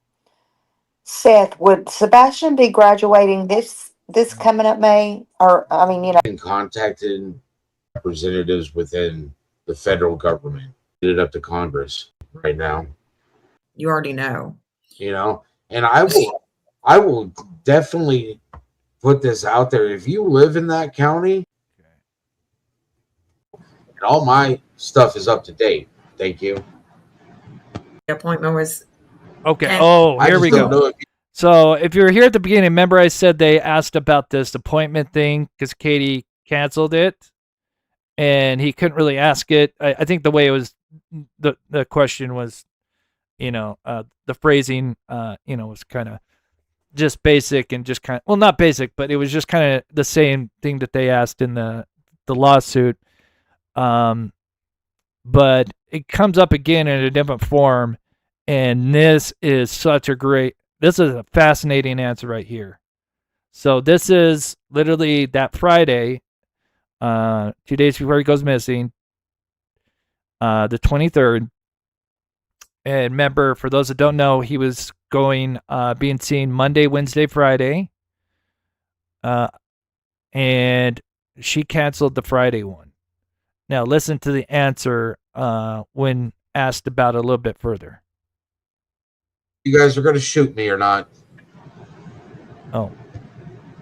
And then lie about it because your body camera is not working or something.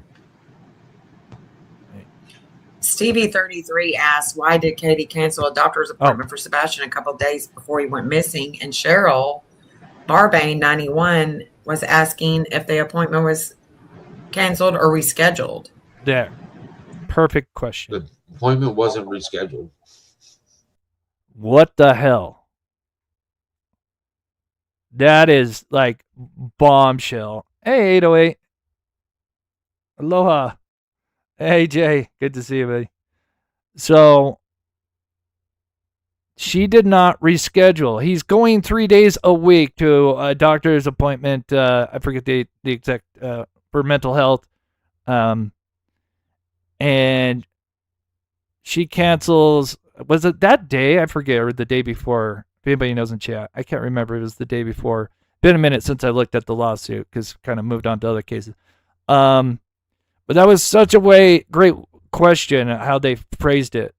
Did she reschedule it? Because typically when you have, especially if you're going even just once a month to the doctor, if you cancel, usually you're rescheduling it for like another day or the next week, right? It just was canceled, not rescheduled. That's like, what the fuck?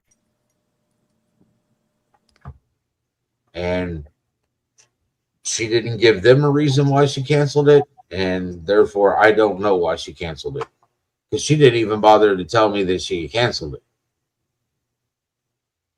Was there ever any? Okay, that's what it was. Okay, thank you. Yeah, because it's been a minute. Thank you. So she canceled. She called Friday and canceled Monday's appointment. Correct. Thank you. I'm so glad to. Yeah, sorry guys. There's sometimes you get focused on certain areas, and but yeah, that's just like what the fuck. And no wonder that nurse literally tried to tip the Sumner County once she heard that Sebastian went missing. Like, yeah, he's going 3 days a week, and she cancels, not reschedules, just cancels the Monday's appointment. Thank you guys. And then remember that same day was the day that the camera at they missed 3 a.m. lights video from this guy here. Remember, his camera goes out that Friday morning on the 23rd. And again, that's when the timestamp froze, and his infrared camera, the infrared on the camera was out. It's still recorded. It was still working, but to have the timestamp freeze for those cameras at the time, it was not uncommon. But typically, because they're hooked up to the internet usually, they get software firmware updates constantly, and usually if their timestamps get frozen, they're usually fixed. And you can put this in ChatGPT. If you look up their camera, I do have the exact model and stuff. And I believe he had an MVR. Some have DVRs, MVR. It's just like a cable box. It's a centralized unit that stores all the video footage on. Anyway, long story short, it went out for 5 days. Friday, Saturday, Sunday, Monday, and then Tuesday it comes back on. And to have two things go out on that camera that are very important, especially the infrared, which is like a nighttime mode that I was telling you about, the black and white, which if we would have seen that footage in black and white in nighttime mode instead of the color mode, we would have been able to see so much more. I mean, what are the odds? And the fact that it was out for 5 days, although it's still plausible, it is typically those things fix themselves within 24 to 48 hours. That is super sus. And again, so come back full circle. That was Friday when that timestamp and the infrared went out. And then that Tuesday, just after he disappeared, it came back on. 5 days. Therapy sessions with the parents, or was it always just with Sebastian? The lady would come to the house.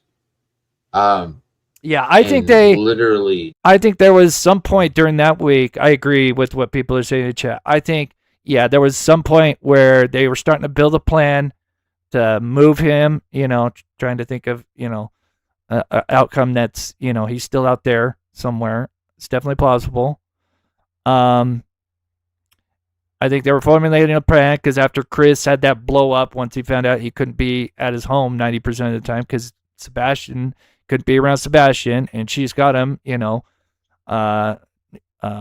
most of the month except every other weekend. And so he gave him that ultimatum. Remember, that neighbor even said I think this all happened outside. Remember, we heard the ultimatum, which came from this neighbor. So I think it was probably this neighbor that heard, I think there was a blow up with Chris when he found out that he couldn't be around his home when Sebastian was there. And he blew up. And then that's when he said, there's an ultimatum. It's either Sebastian or me. And then, I wish this kid, was never alive, blah, blah, blah, blah. I'm a piece of trash. And there might even be footage of that. That probably should have been, that may be on a recording. Hopefully that they do have that saved. Man, that would be wild. Anyway, I digress. Back to that. Then I think, they started formulating their plan through February, allegedly. And then I think sometime that week, maybe towards the middle or whatever, and then they said, all right, we're green for go.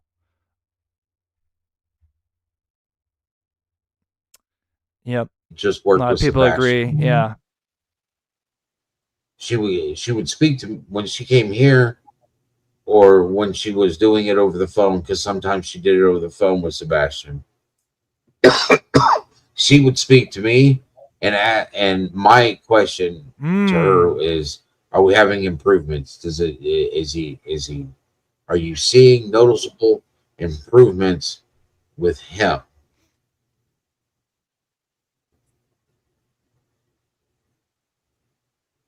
That's a great. And is it true that? That's a great question, Eric. That is really a great question. Sassy, thank you again for another gifted membership. That's so sweet. God bless you. And thank you to the mods. We are just about done. I think there's probably about 15 minutes left that we have. I think there's a few more questions, and then there's just a part where he just kind of goes off on Crispy. So it's kind of like the finale, and I love it because I missed it because I listened. I was there for the live, but I wasn't in the chat. I just wanted to just kind of digest, right? Everything, and I was trying to write some of the questions and answers down to kind of, because I knew I was going to do a live, and cover it. But yeah, I didn't see the last 45 minutes, half hour where he just goes off on Crispy. Holy shit, it's great.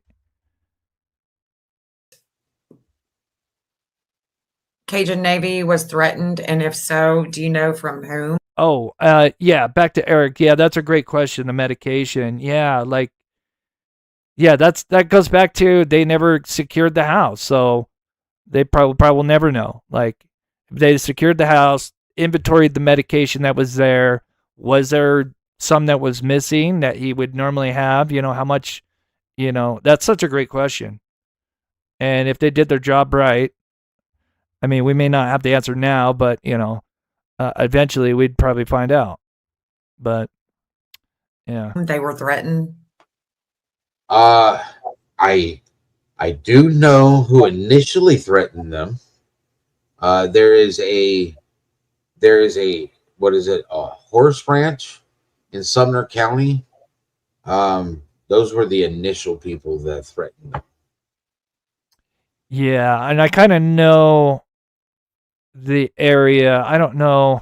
I don't want to point it on the map. Maybe some people have in previous lives. I don't want to do that because, again, it is what it is. And, is it related to Sebastian's appearance, or is it just some crazy nut that, yeah. The ranch right there by his house. Yep. The horse ranch. Because Lady Freedom had put up a thing from the spokesperson, the vice president of Cajun Navy, and he was saying that not even the law enforcement wanted to find Sebastian. Yeah, I know. I saw those posts. And so did the law enforcement ever harass them? Law enforcement, they contacted Sumner County to tell them about the threats. Sumner County said, well, that's out of our jurisdiction. You need to call Davidson County. What? So, from my understanding, they turn around and filed the reports with Davidson County. Oh, that's the loophole they probably used when Eric Craddock was asked that in the press conference. What scumbags? Obviously, yeah. Scumbag. It's interesting. I forget that I can do that. So we're about at the end here. He's going to go up on Crispy here. And I love Chasing it. True Crime was asking when they did the FAST with all of those people, can you confirm they never reached out to you for a potential placement? So again, this is back to the DCS stuff. Reports coming in. The first 2 open cases, remember, they ended up getting closed, starting in California and then into Tennessee, that are in the DCS side of the lawsuit. And there's the Fast 2.0. Is that what it's called? And then there's the CPI team. And just in general, they should have notified Seth, is basically kind of what they're asking. DCS has never spoken to me. It's just crazy. Thank you. And then also she's asking, did you become aware of more of the DCS stuff after? You'd have to be specific, Sassy. I'm sorry, because we're kind of just, cruising through some of these. So I apologize. Someone asked, like, repeat the question or answer. If you can't, kind of like, let me know which one you're talking about. Remember, because there's a little bit of delay between me and you, the chat. So, after the FAST, the 2.0 in March, after Sebastian, the March 1st to 5th. The first time I heard that DCS was involved here was my son in Tennessee, was when Christopher Proudfoot was on a podcast talking about, this was the second time this lady. Oh, shit. He had been here. That was the first time I had heard about DCS. Oh, I didn't know that.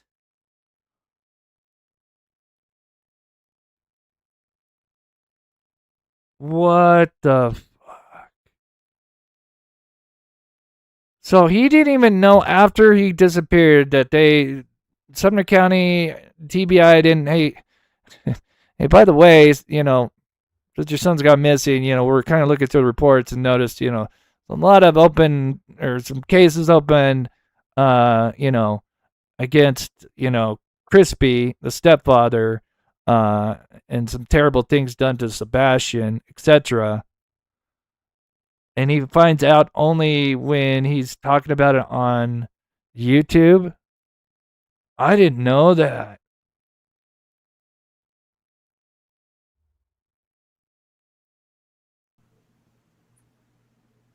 Wow. Listening to a podcast, listening to some. That's nuts, man. Subhuman talk about DCS being at the house for the second time, and it was the same lady. When that was, no parent should find out from a YouTube podcast. God, no shit. That DCS has been just involved with their child's life. No parent should ever get that type of information.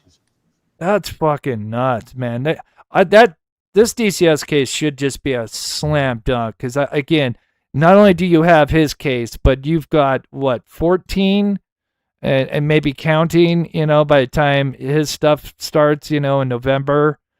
And they're just going to be torn apart. Tennessee's DCS, they are going to be just absolutely destroyed. Internal investigations. This is, I think this will be a slam dunk, which the Sumner County side of it, yeah, that's an uphill battle. That's David versus Goliath. But if he can get stuff that connects, somehow gets him in a loophole to get stuff that's for the Sebastian case, criminal side, whatever it is, small or big, I think it'll be huge.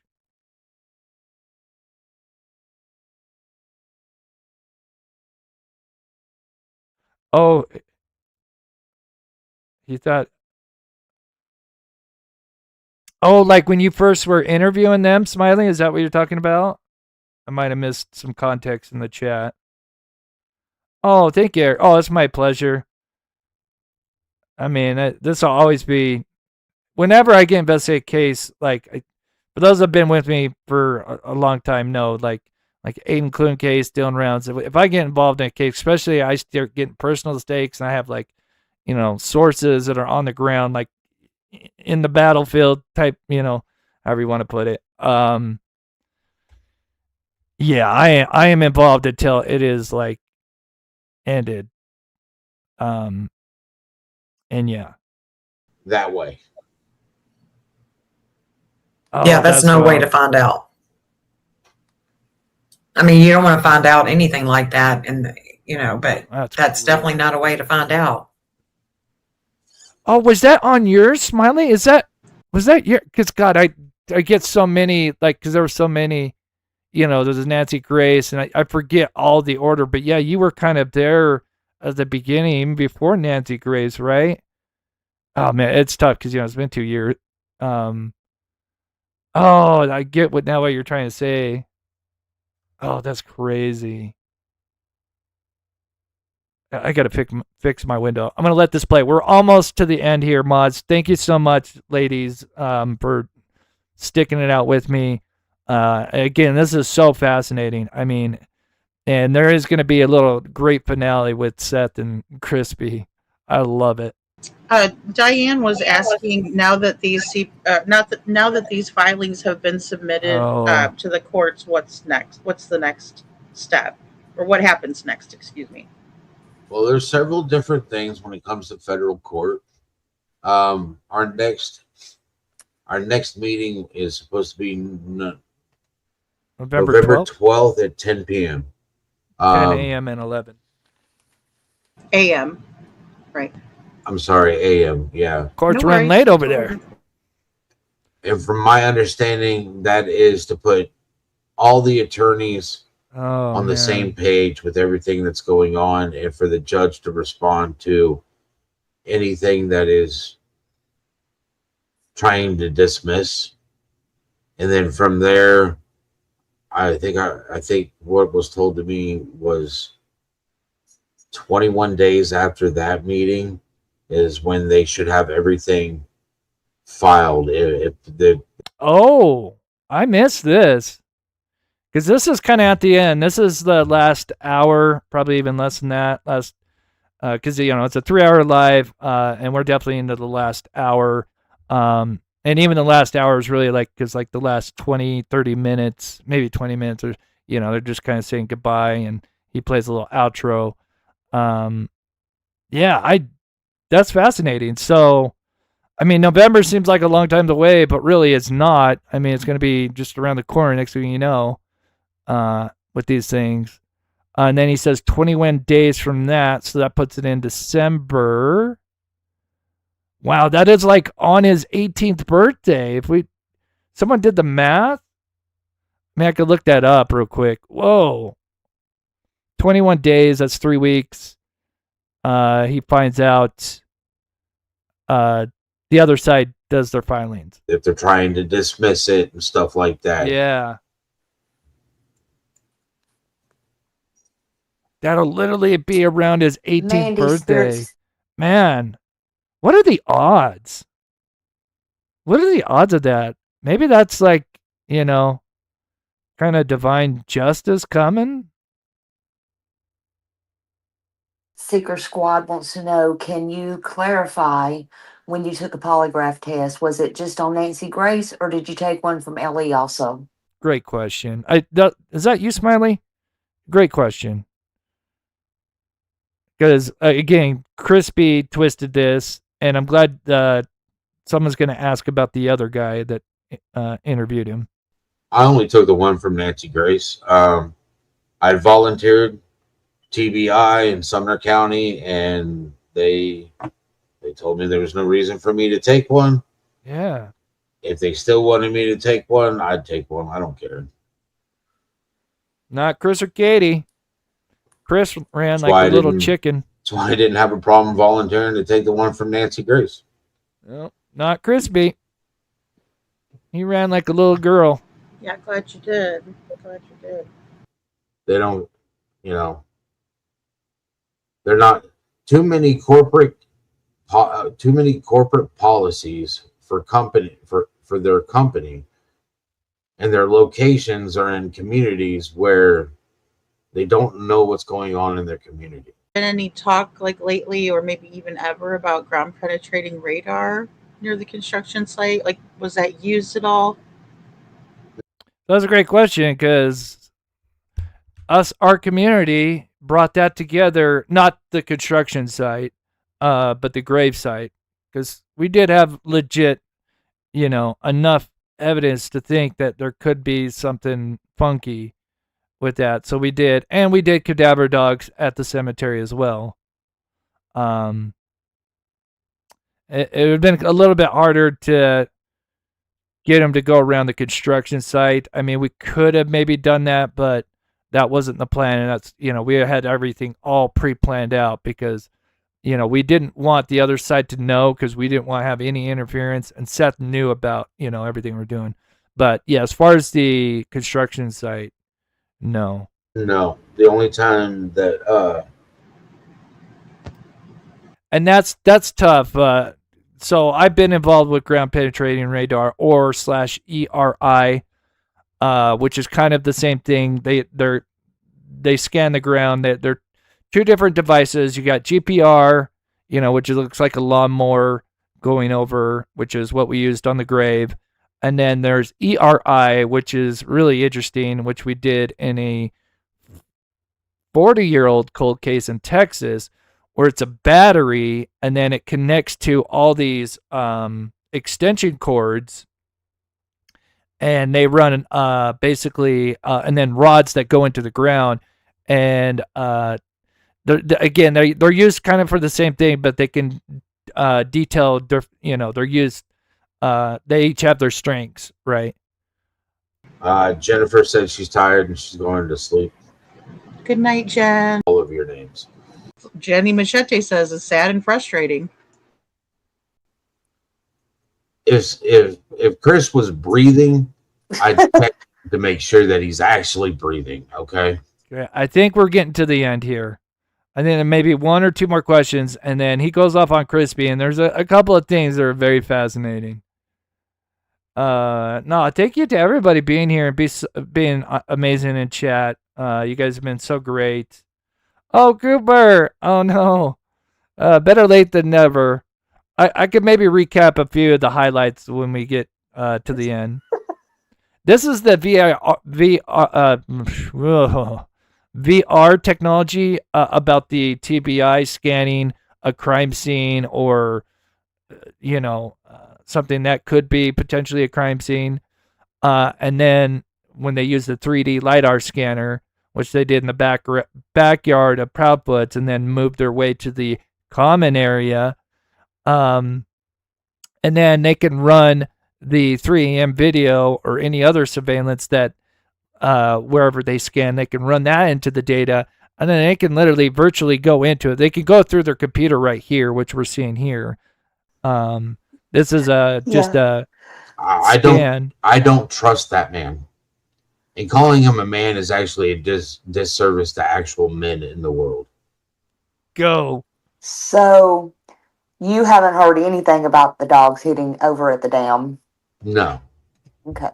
So, yeah, we're pretty much at the end. And so one of the last few questions, and then he kind of goes off on Crispy a little bit more. So they kind of bring up the nerdy addict. Again, please don't share your thoughts, whether you're pro or against the creator. We don't want to, get into that kind of drama. But yeah, clearly, yeah, it was so weird because he does bring up a very interesting point. Like, you have a creator that's never covered the Sebastian case. Maybe he did once previous. I have no idea. I don't follow many other creators really. But yeah, it's so weird that he went out there and then Crispy.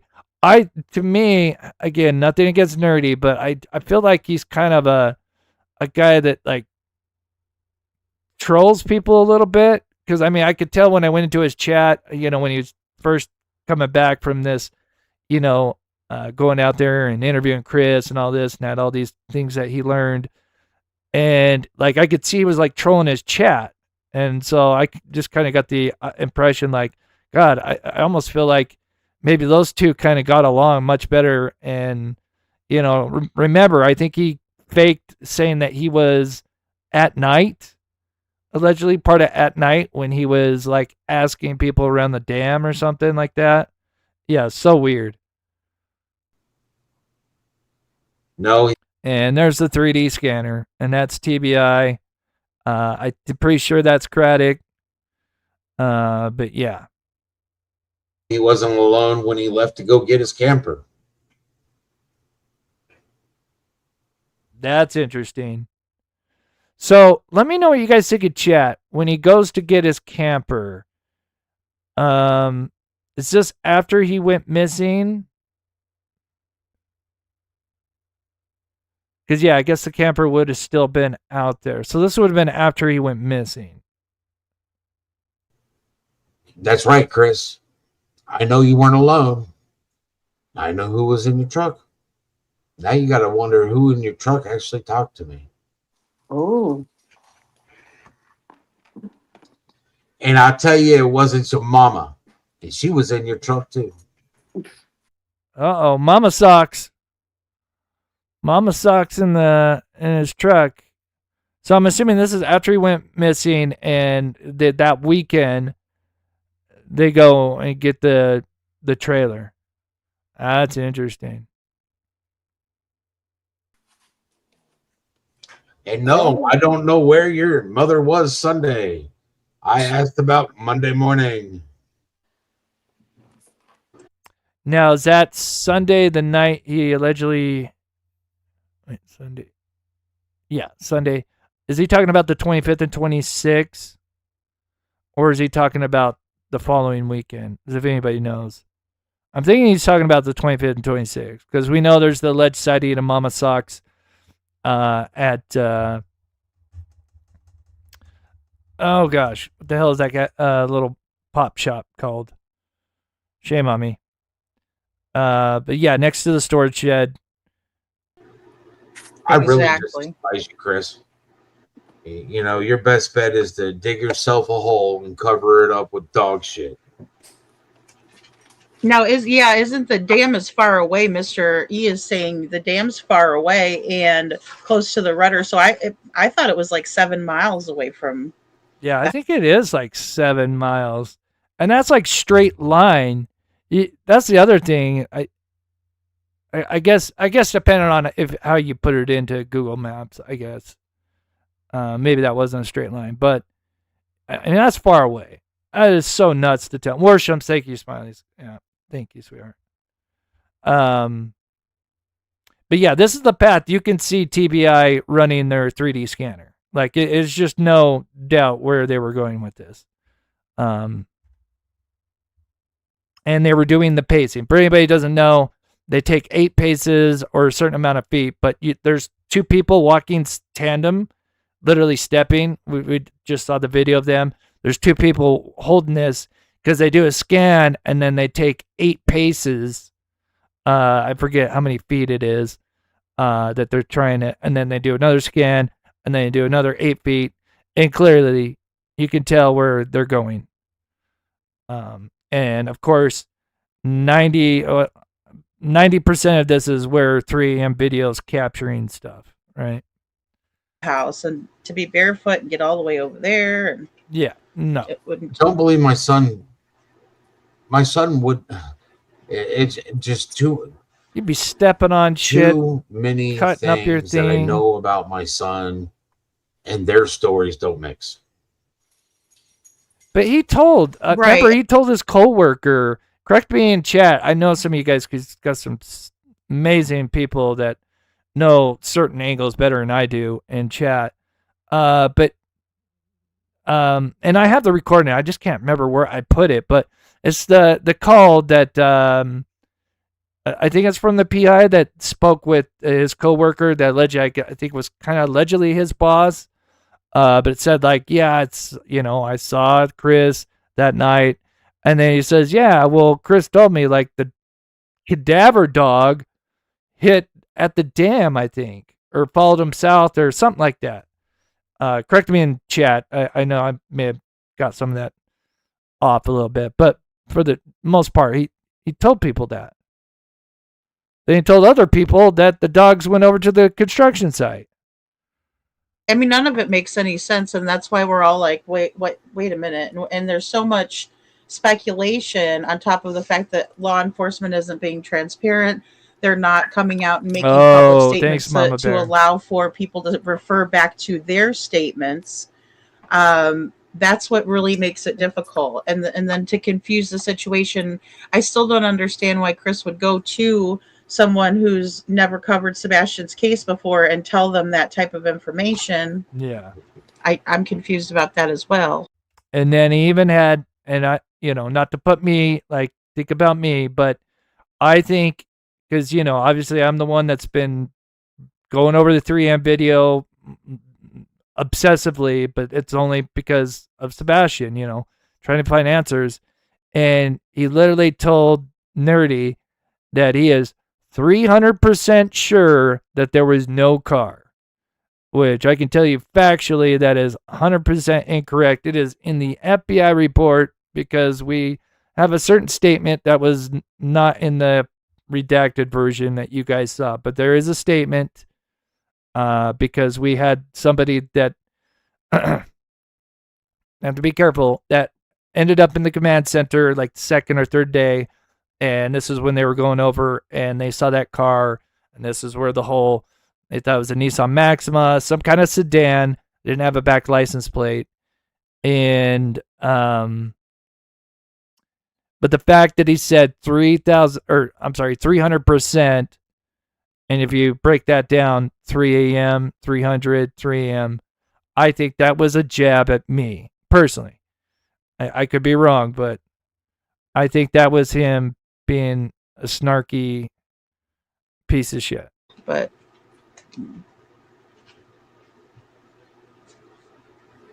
and then nobody would have saw him on camera.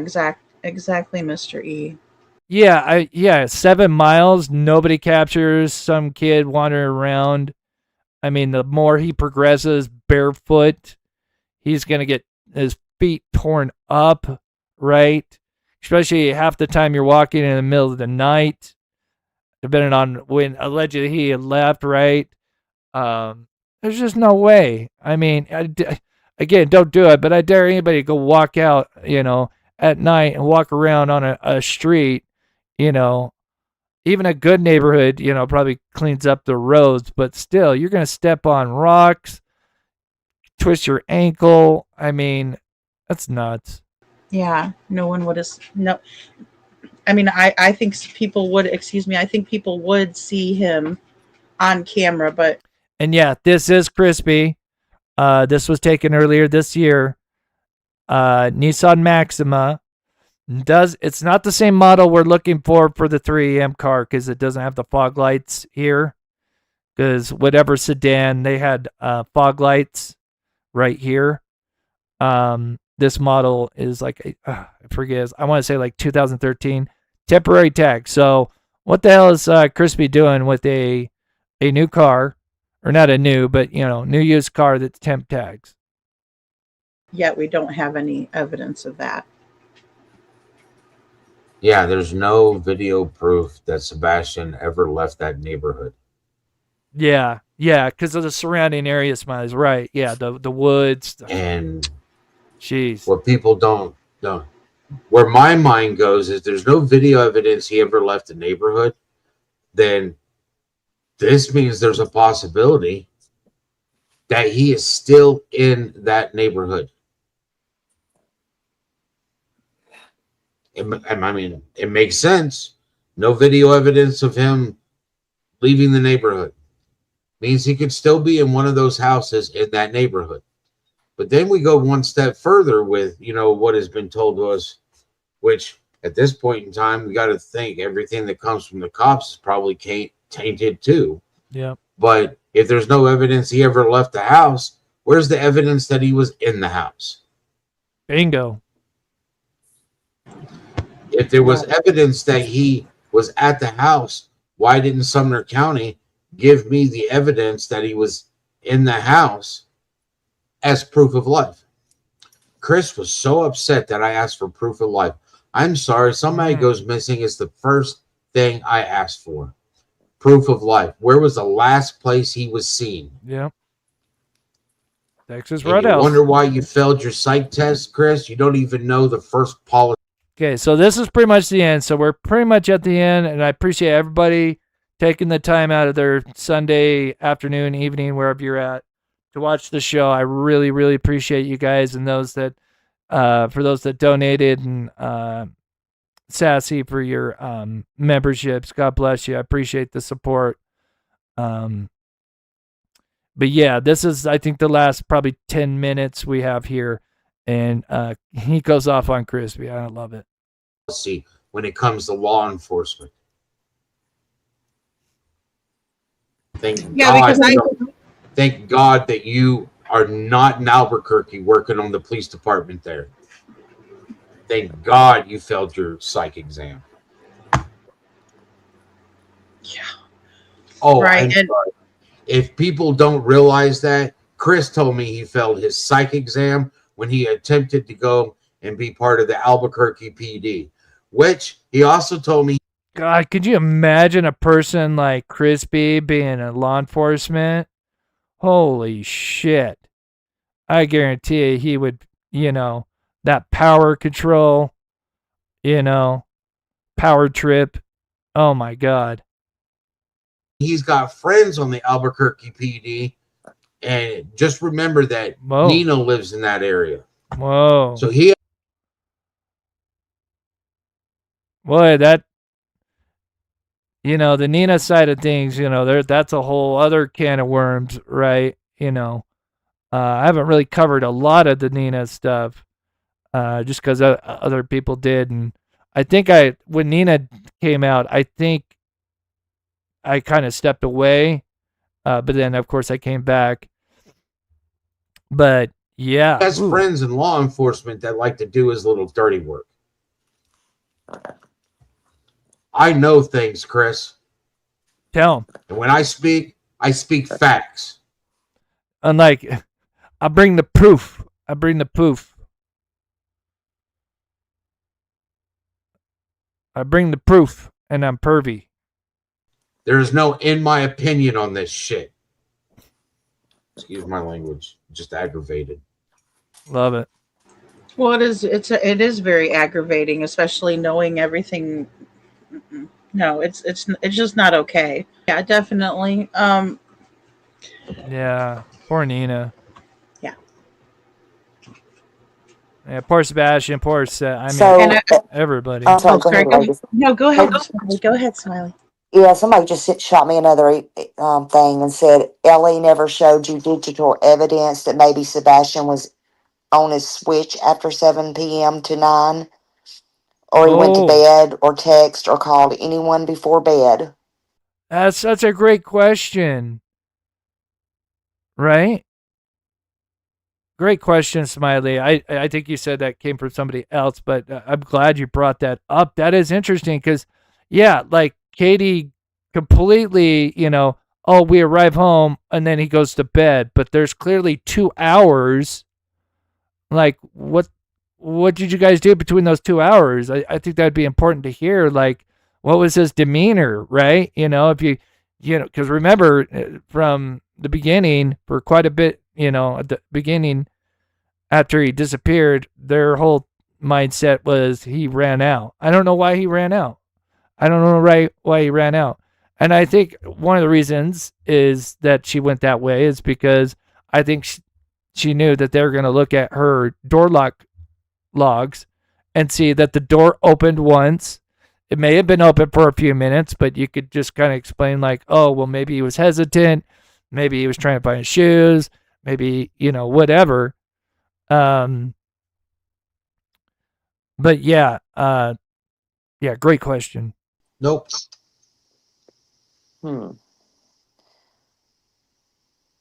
Yeah, because if it was hooked up to the internet, I don't know. Again, I'm not a switch guy, but if it I mean, most games are, you need an internet connectivity to it. But yeah, the main question is what the hell did he do when they got home till 9:08, right? There's 2 hours that something had to happen, right? I want to know why law enforcement still has my son's Switch. That is wild.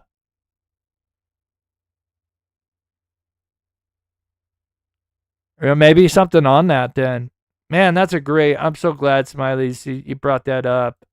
And I don't know if that came from you. I think you said that came from somebody else, but so glad you brought that up. That is, again, I've asked that before. Like, what is going on between 7 and 9? Because, I mean, really, that's kind of that would be the last few hours that she allegedly seen Sebastian, right?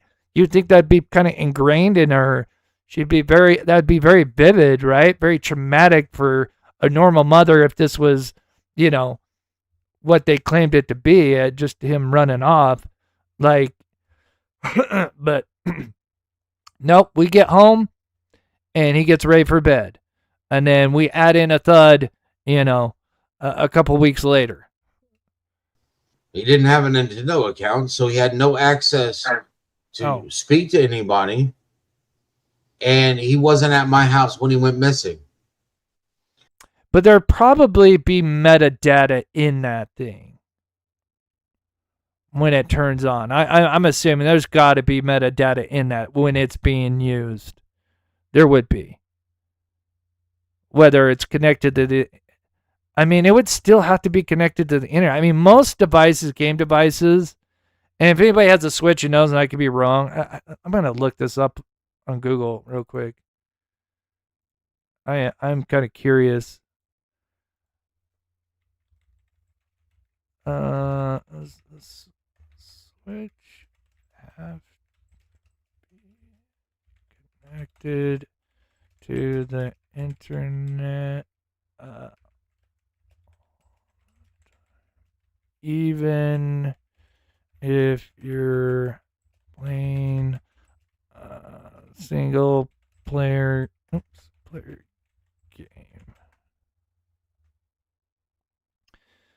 Okay. All right. Here's the next question.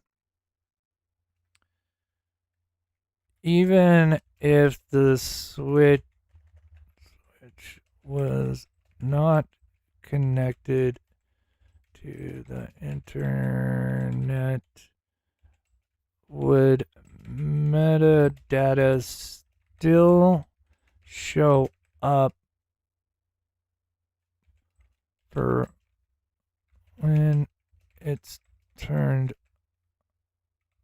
on and someone plays it for a few hours?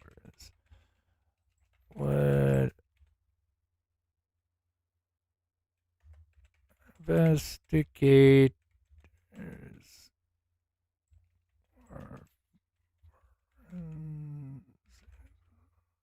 be able to look at the metadata?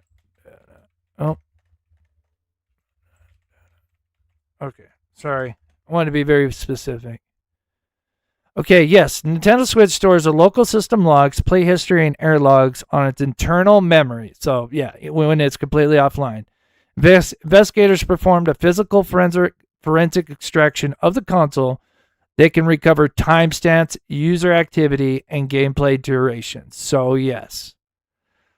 That is big. Thank you again, Smileys, and whoever the questions, and to everybody. Switch. Switch is a Nintendo thing. Switch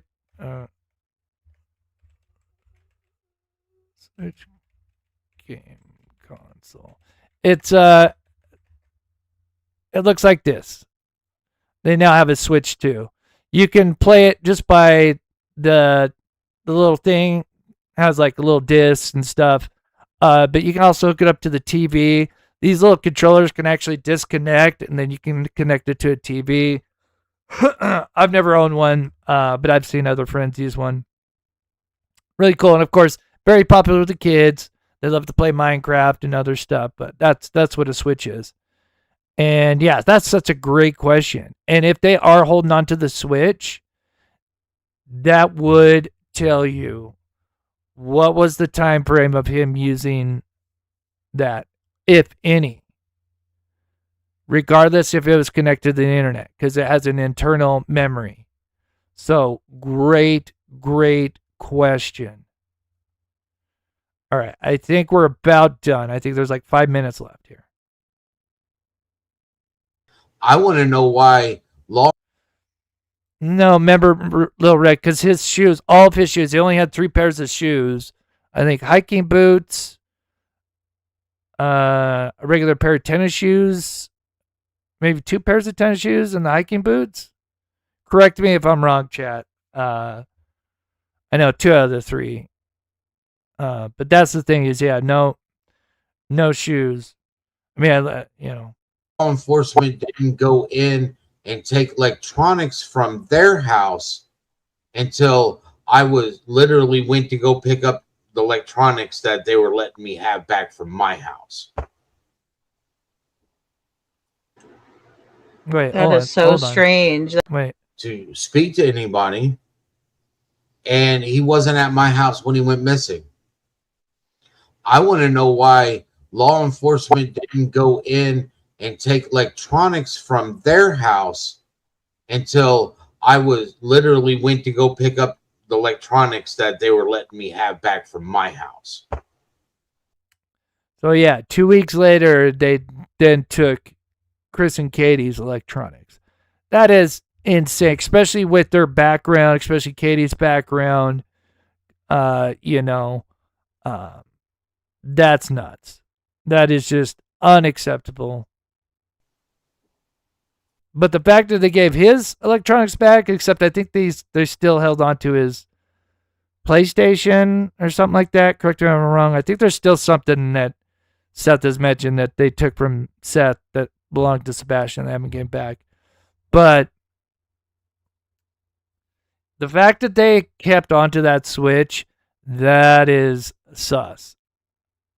I don't think they would do that unless there is evidence on that. That is so strange. That is so strange.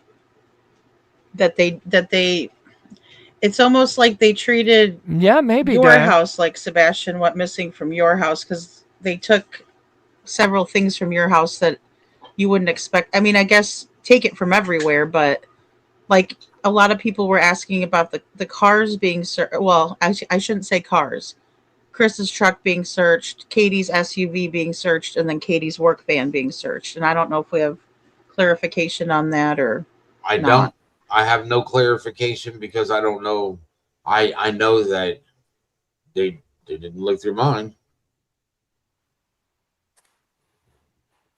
And they should. I mean, they should have, because Hey, I am 100% down for whatever you're going to do. You can do it. Don't hold me separate from what you're doing with them. If you want to put me through every. Yeah, you should be putting them all through the ringer, right? That should have been the proper protocol. Sebastian didn't go missing under Seth's watch. Thing that you're going to put them through, so be it. You want to come in here with luminol? You want to luminol my truck? You want to bring dogs? I don't care. I want my son found. Yeah. Absolutely. But here's the weird thing is that it doesn't seem like they investigated anything.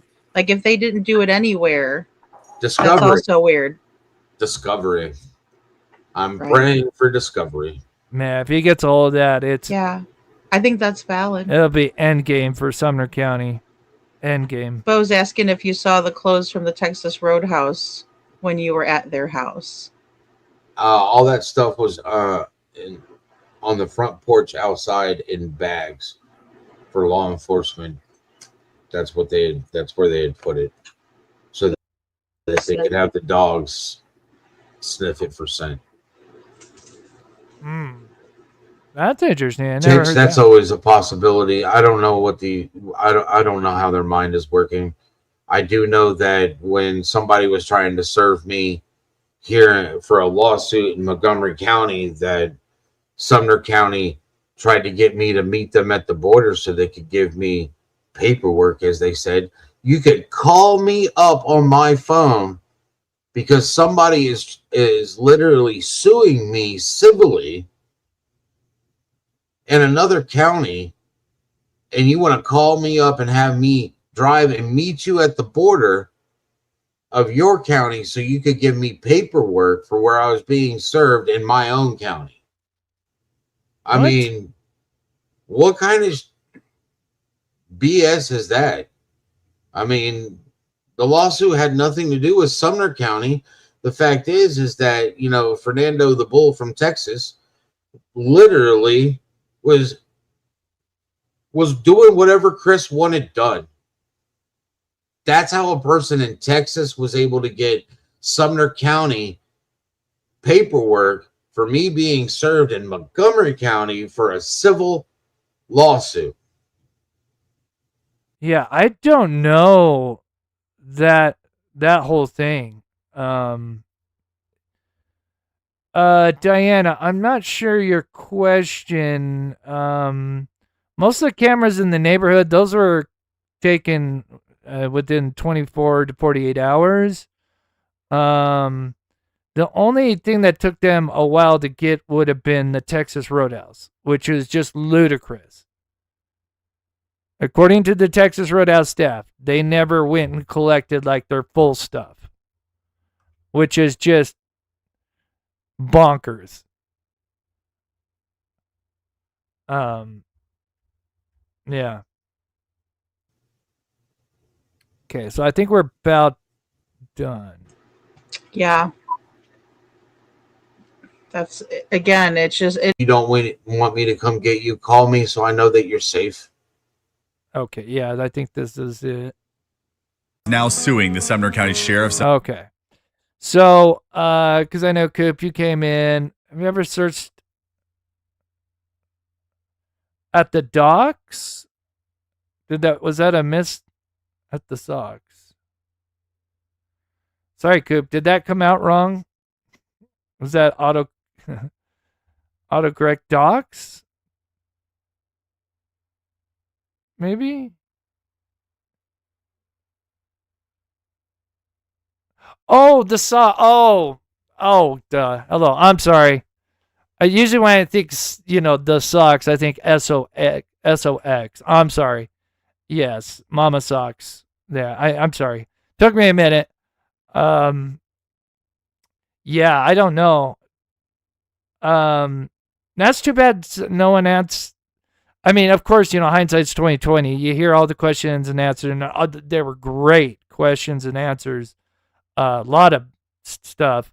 I'll quickly go over a few, and then I'll end it because we've been live for 2.5 hours, and I'm sorry, ladies. I tried to really narrow it down, but there was so much, and there's more. Again, I cut this down to like just about an hour, and that's a 3-hour live, and so some of the answers I just cut down. So again, there's a lot more in there. Yeah, the sour box. Yeah, I don't know. It's such a great question. Yeah. Such a great question.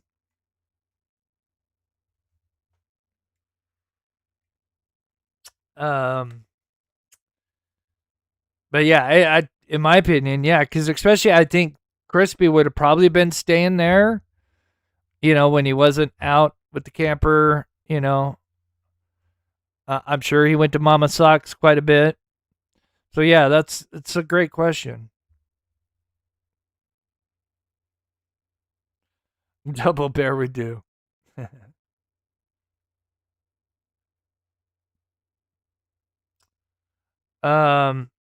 But yeah, let's give it up to everybody that did that was on the panel. Lady Freedom, Jen, Betty, of course, Smiley, who's been in the chat helping us out answer some stuff. Thank you, Smileys, for everything. Been right there, and man, great interview done with the Stink Feet, especially with Chris and the way you handled it. I love it. No nonsense type of gal. I love it. I don't think Chris was ready for you, which was just great. I think he threw him off his game, which was amazing. Which is, yeah, truly huge shout out. There's so much praise to go around to all the content creators. So many have added, certain things in their areas of whatever, into this investigation, which is amazing. And hopefully it'll all culminate, But so real quick, just a few of the things. Scoop, if you're still here, I'll just go over a few of them, but I'd encourage you either to rewatch this live or check out his live. Again, I just narrowed it down. Some of the big things, just a couple of them, then I'm going to finish up. One of the things he mentioned was when they had found out about the alleged sighting of Sebastian taking out the trash, Seth revealed that Crispy, wanted to review the footage multiple times, where he only reviewed it a couple of times. Why would Crispy be so focused on watching a video, especially, his history with Sebastian? Why would he get two shits about Sebastian, but he was reviewing it over and over? That blew my mind. At the same time, I wasn't surprised. I'm sure he probably did that in any other footage he could see. There was a lot. The nurse, the cancellation. So Friday, when canceling Monday's appointment, the 23rd for the 26th, great question that was restructured. Did she cancel it or did she reschedule it? And remember, he was going 3 times a week, so you would think, yeah, you would reschedule from Monday to Wednesday or something. No, it was just canceled. And that is why the nurse, tried to tell law enforcement, hey, this is super sus. Found out he went missing, and, he's been coming in 3 times a week, and then all of a sudden Katie cancels on a Friday for Monday's appointment, and he goes missing in between that. So that was a bombshell. Oh,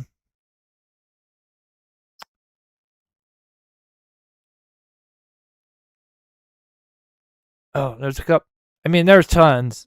But those are some of the big ones. Yeah,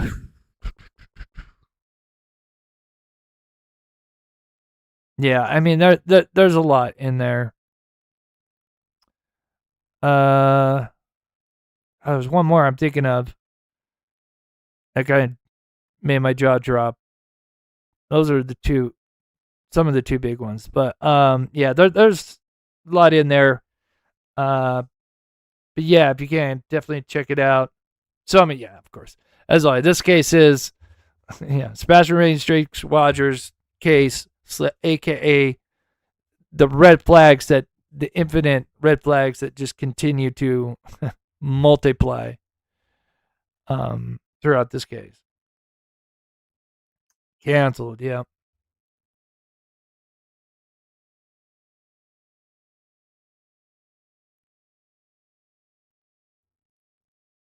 Yeah, no warrant. Yeah, that's nuts.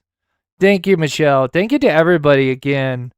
I was trying to keep this down to under 2 hours, so I do apologize. I went, almost 3. I am so sorry, ladies. But I do appreciate you hanging out, being with us. We'll do the pet outro. See if there's anything else. If I missed a PayPal or a Venmo,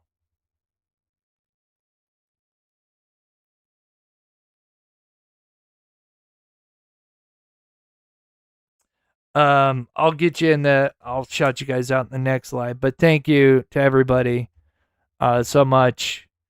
And again, one more time to my members, Black Witter, good to see you.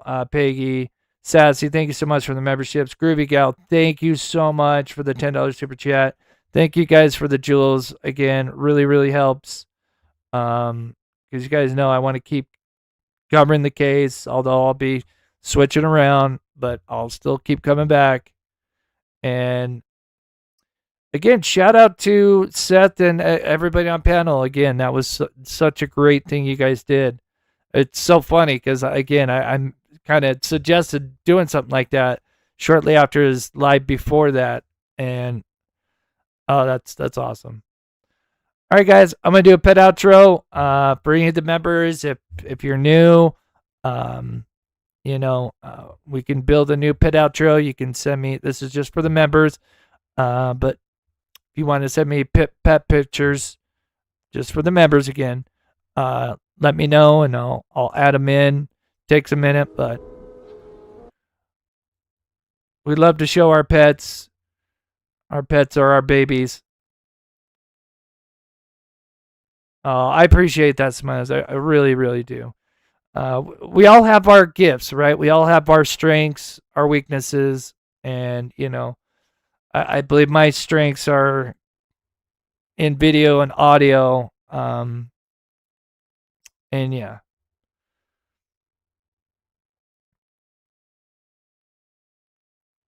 Oh, that sucks, Jane Bullfrog. But thank you so much. Oh my gosh. Over 3 years of support. God bless you. And that goes to Cooper 1 year, over a year. I know longer than that. But thank you, ladies. I'm going to play the outro. And then I'm looking at Nancy Guthrie, maybe doing one live on that. And then also another case. I may move on from the Nolan Wells case. That just seems like it's just been really toxic, sadly. Maybe could circle back to it when there's more stuff that comes out. We'll see. But I think I'm going to touch on some other cases. But, of course, I'll always come back to Sebastian. I'll try to do at least maybe one live a week or something like that, or every other week. Just kind of depends on, what there is, right? So, but with that, and again, if anybody sends like a Venmo or PayPal, if I didn't shout you out, I will shout you out in the next live. So thank you guys so much. Be safe. Have a wonderful rest of your weekend, what's left of it. And we'll see you guys either Monday or Tuesday. And God bless. And mods, thank you so much, ladies, for being with me for 3 hours. I'm sorry that went that long. God bless.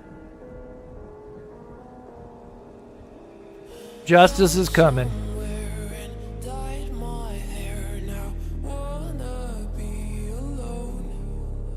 Oh, don't worry, Tammy. It's tough time. It's tough. It is tough. Prices, everything going up. It's insane.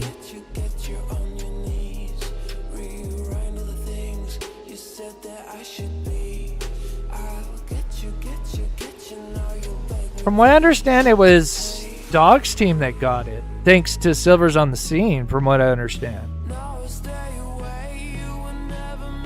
Maybe Sumner County or TBI had like certain clips of it. But as far as like maybe having like, when they're arriving and eating, yeah, I don't know. Oh, thank you, Miles. God bless. Standing in battle. Ooh, I like that name. Standing in the day in the battle. Ooh. Strong.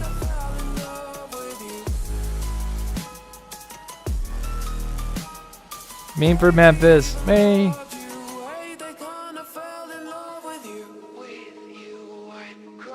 Yeah, and a huge shout out to my wonderful, wonderful mods. It's such a great job. Alright, guys. Take care.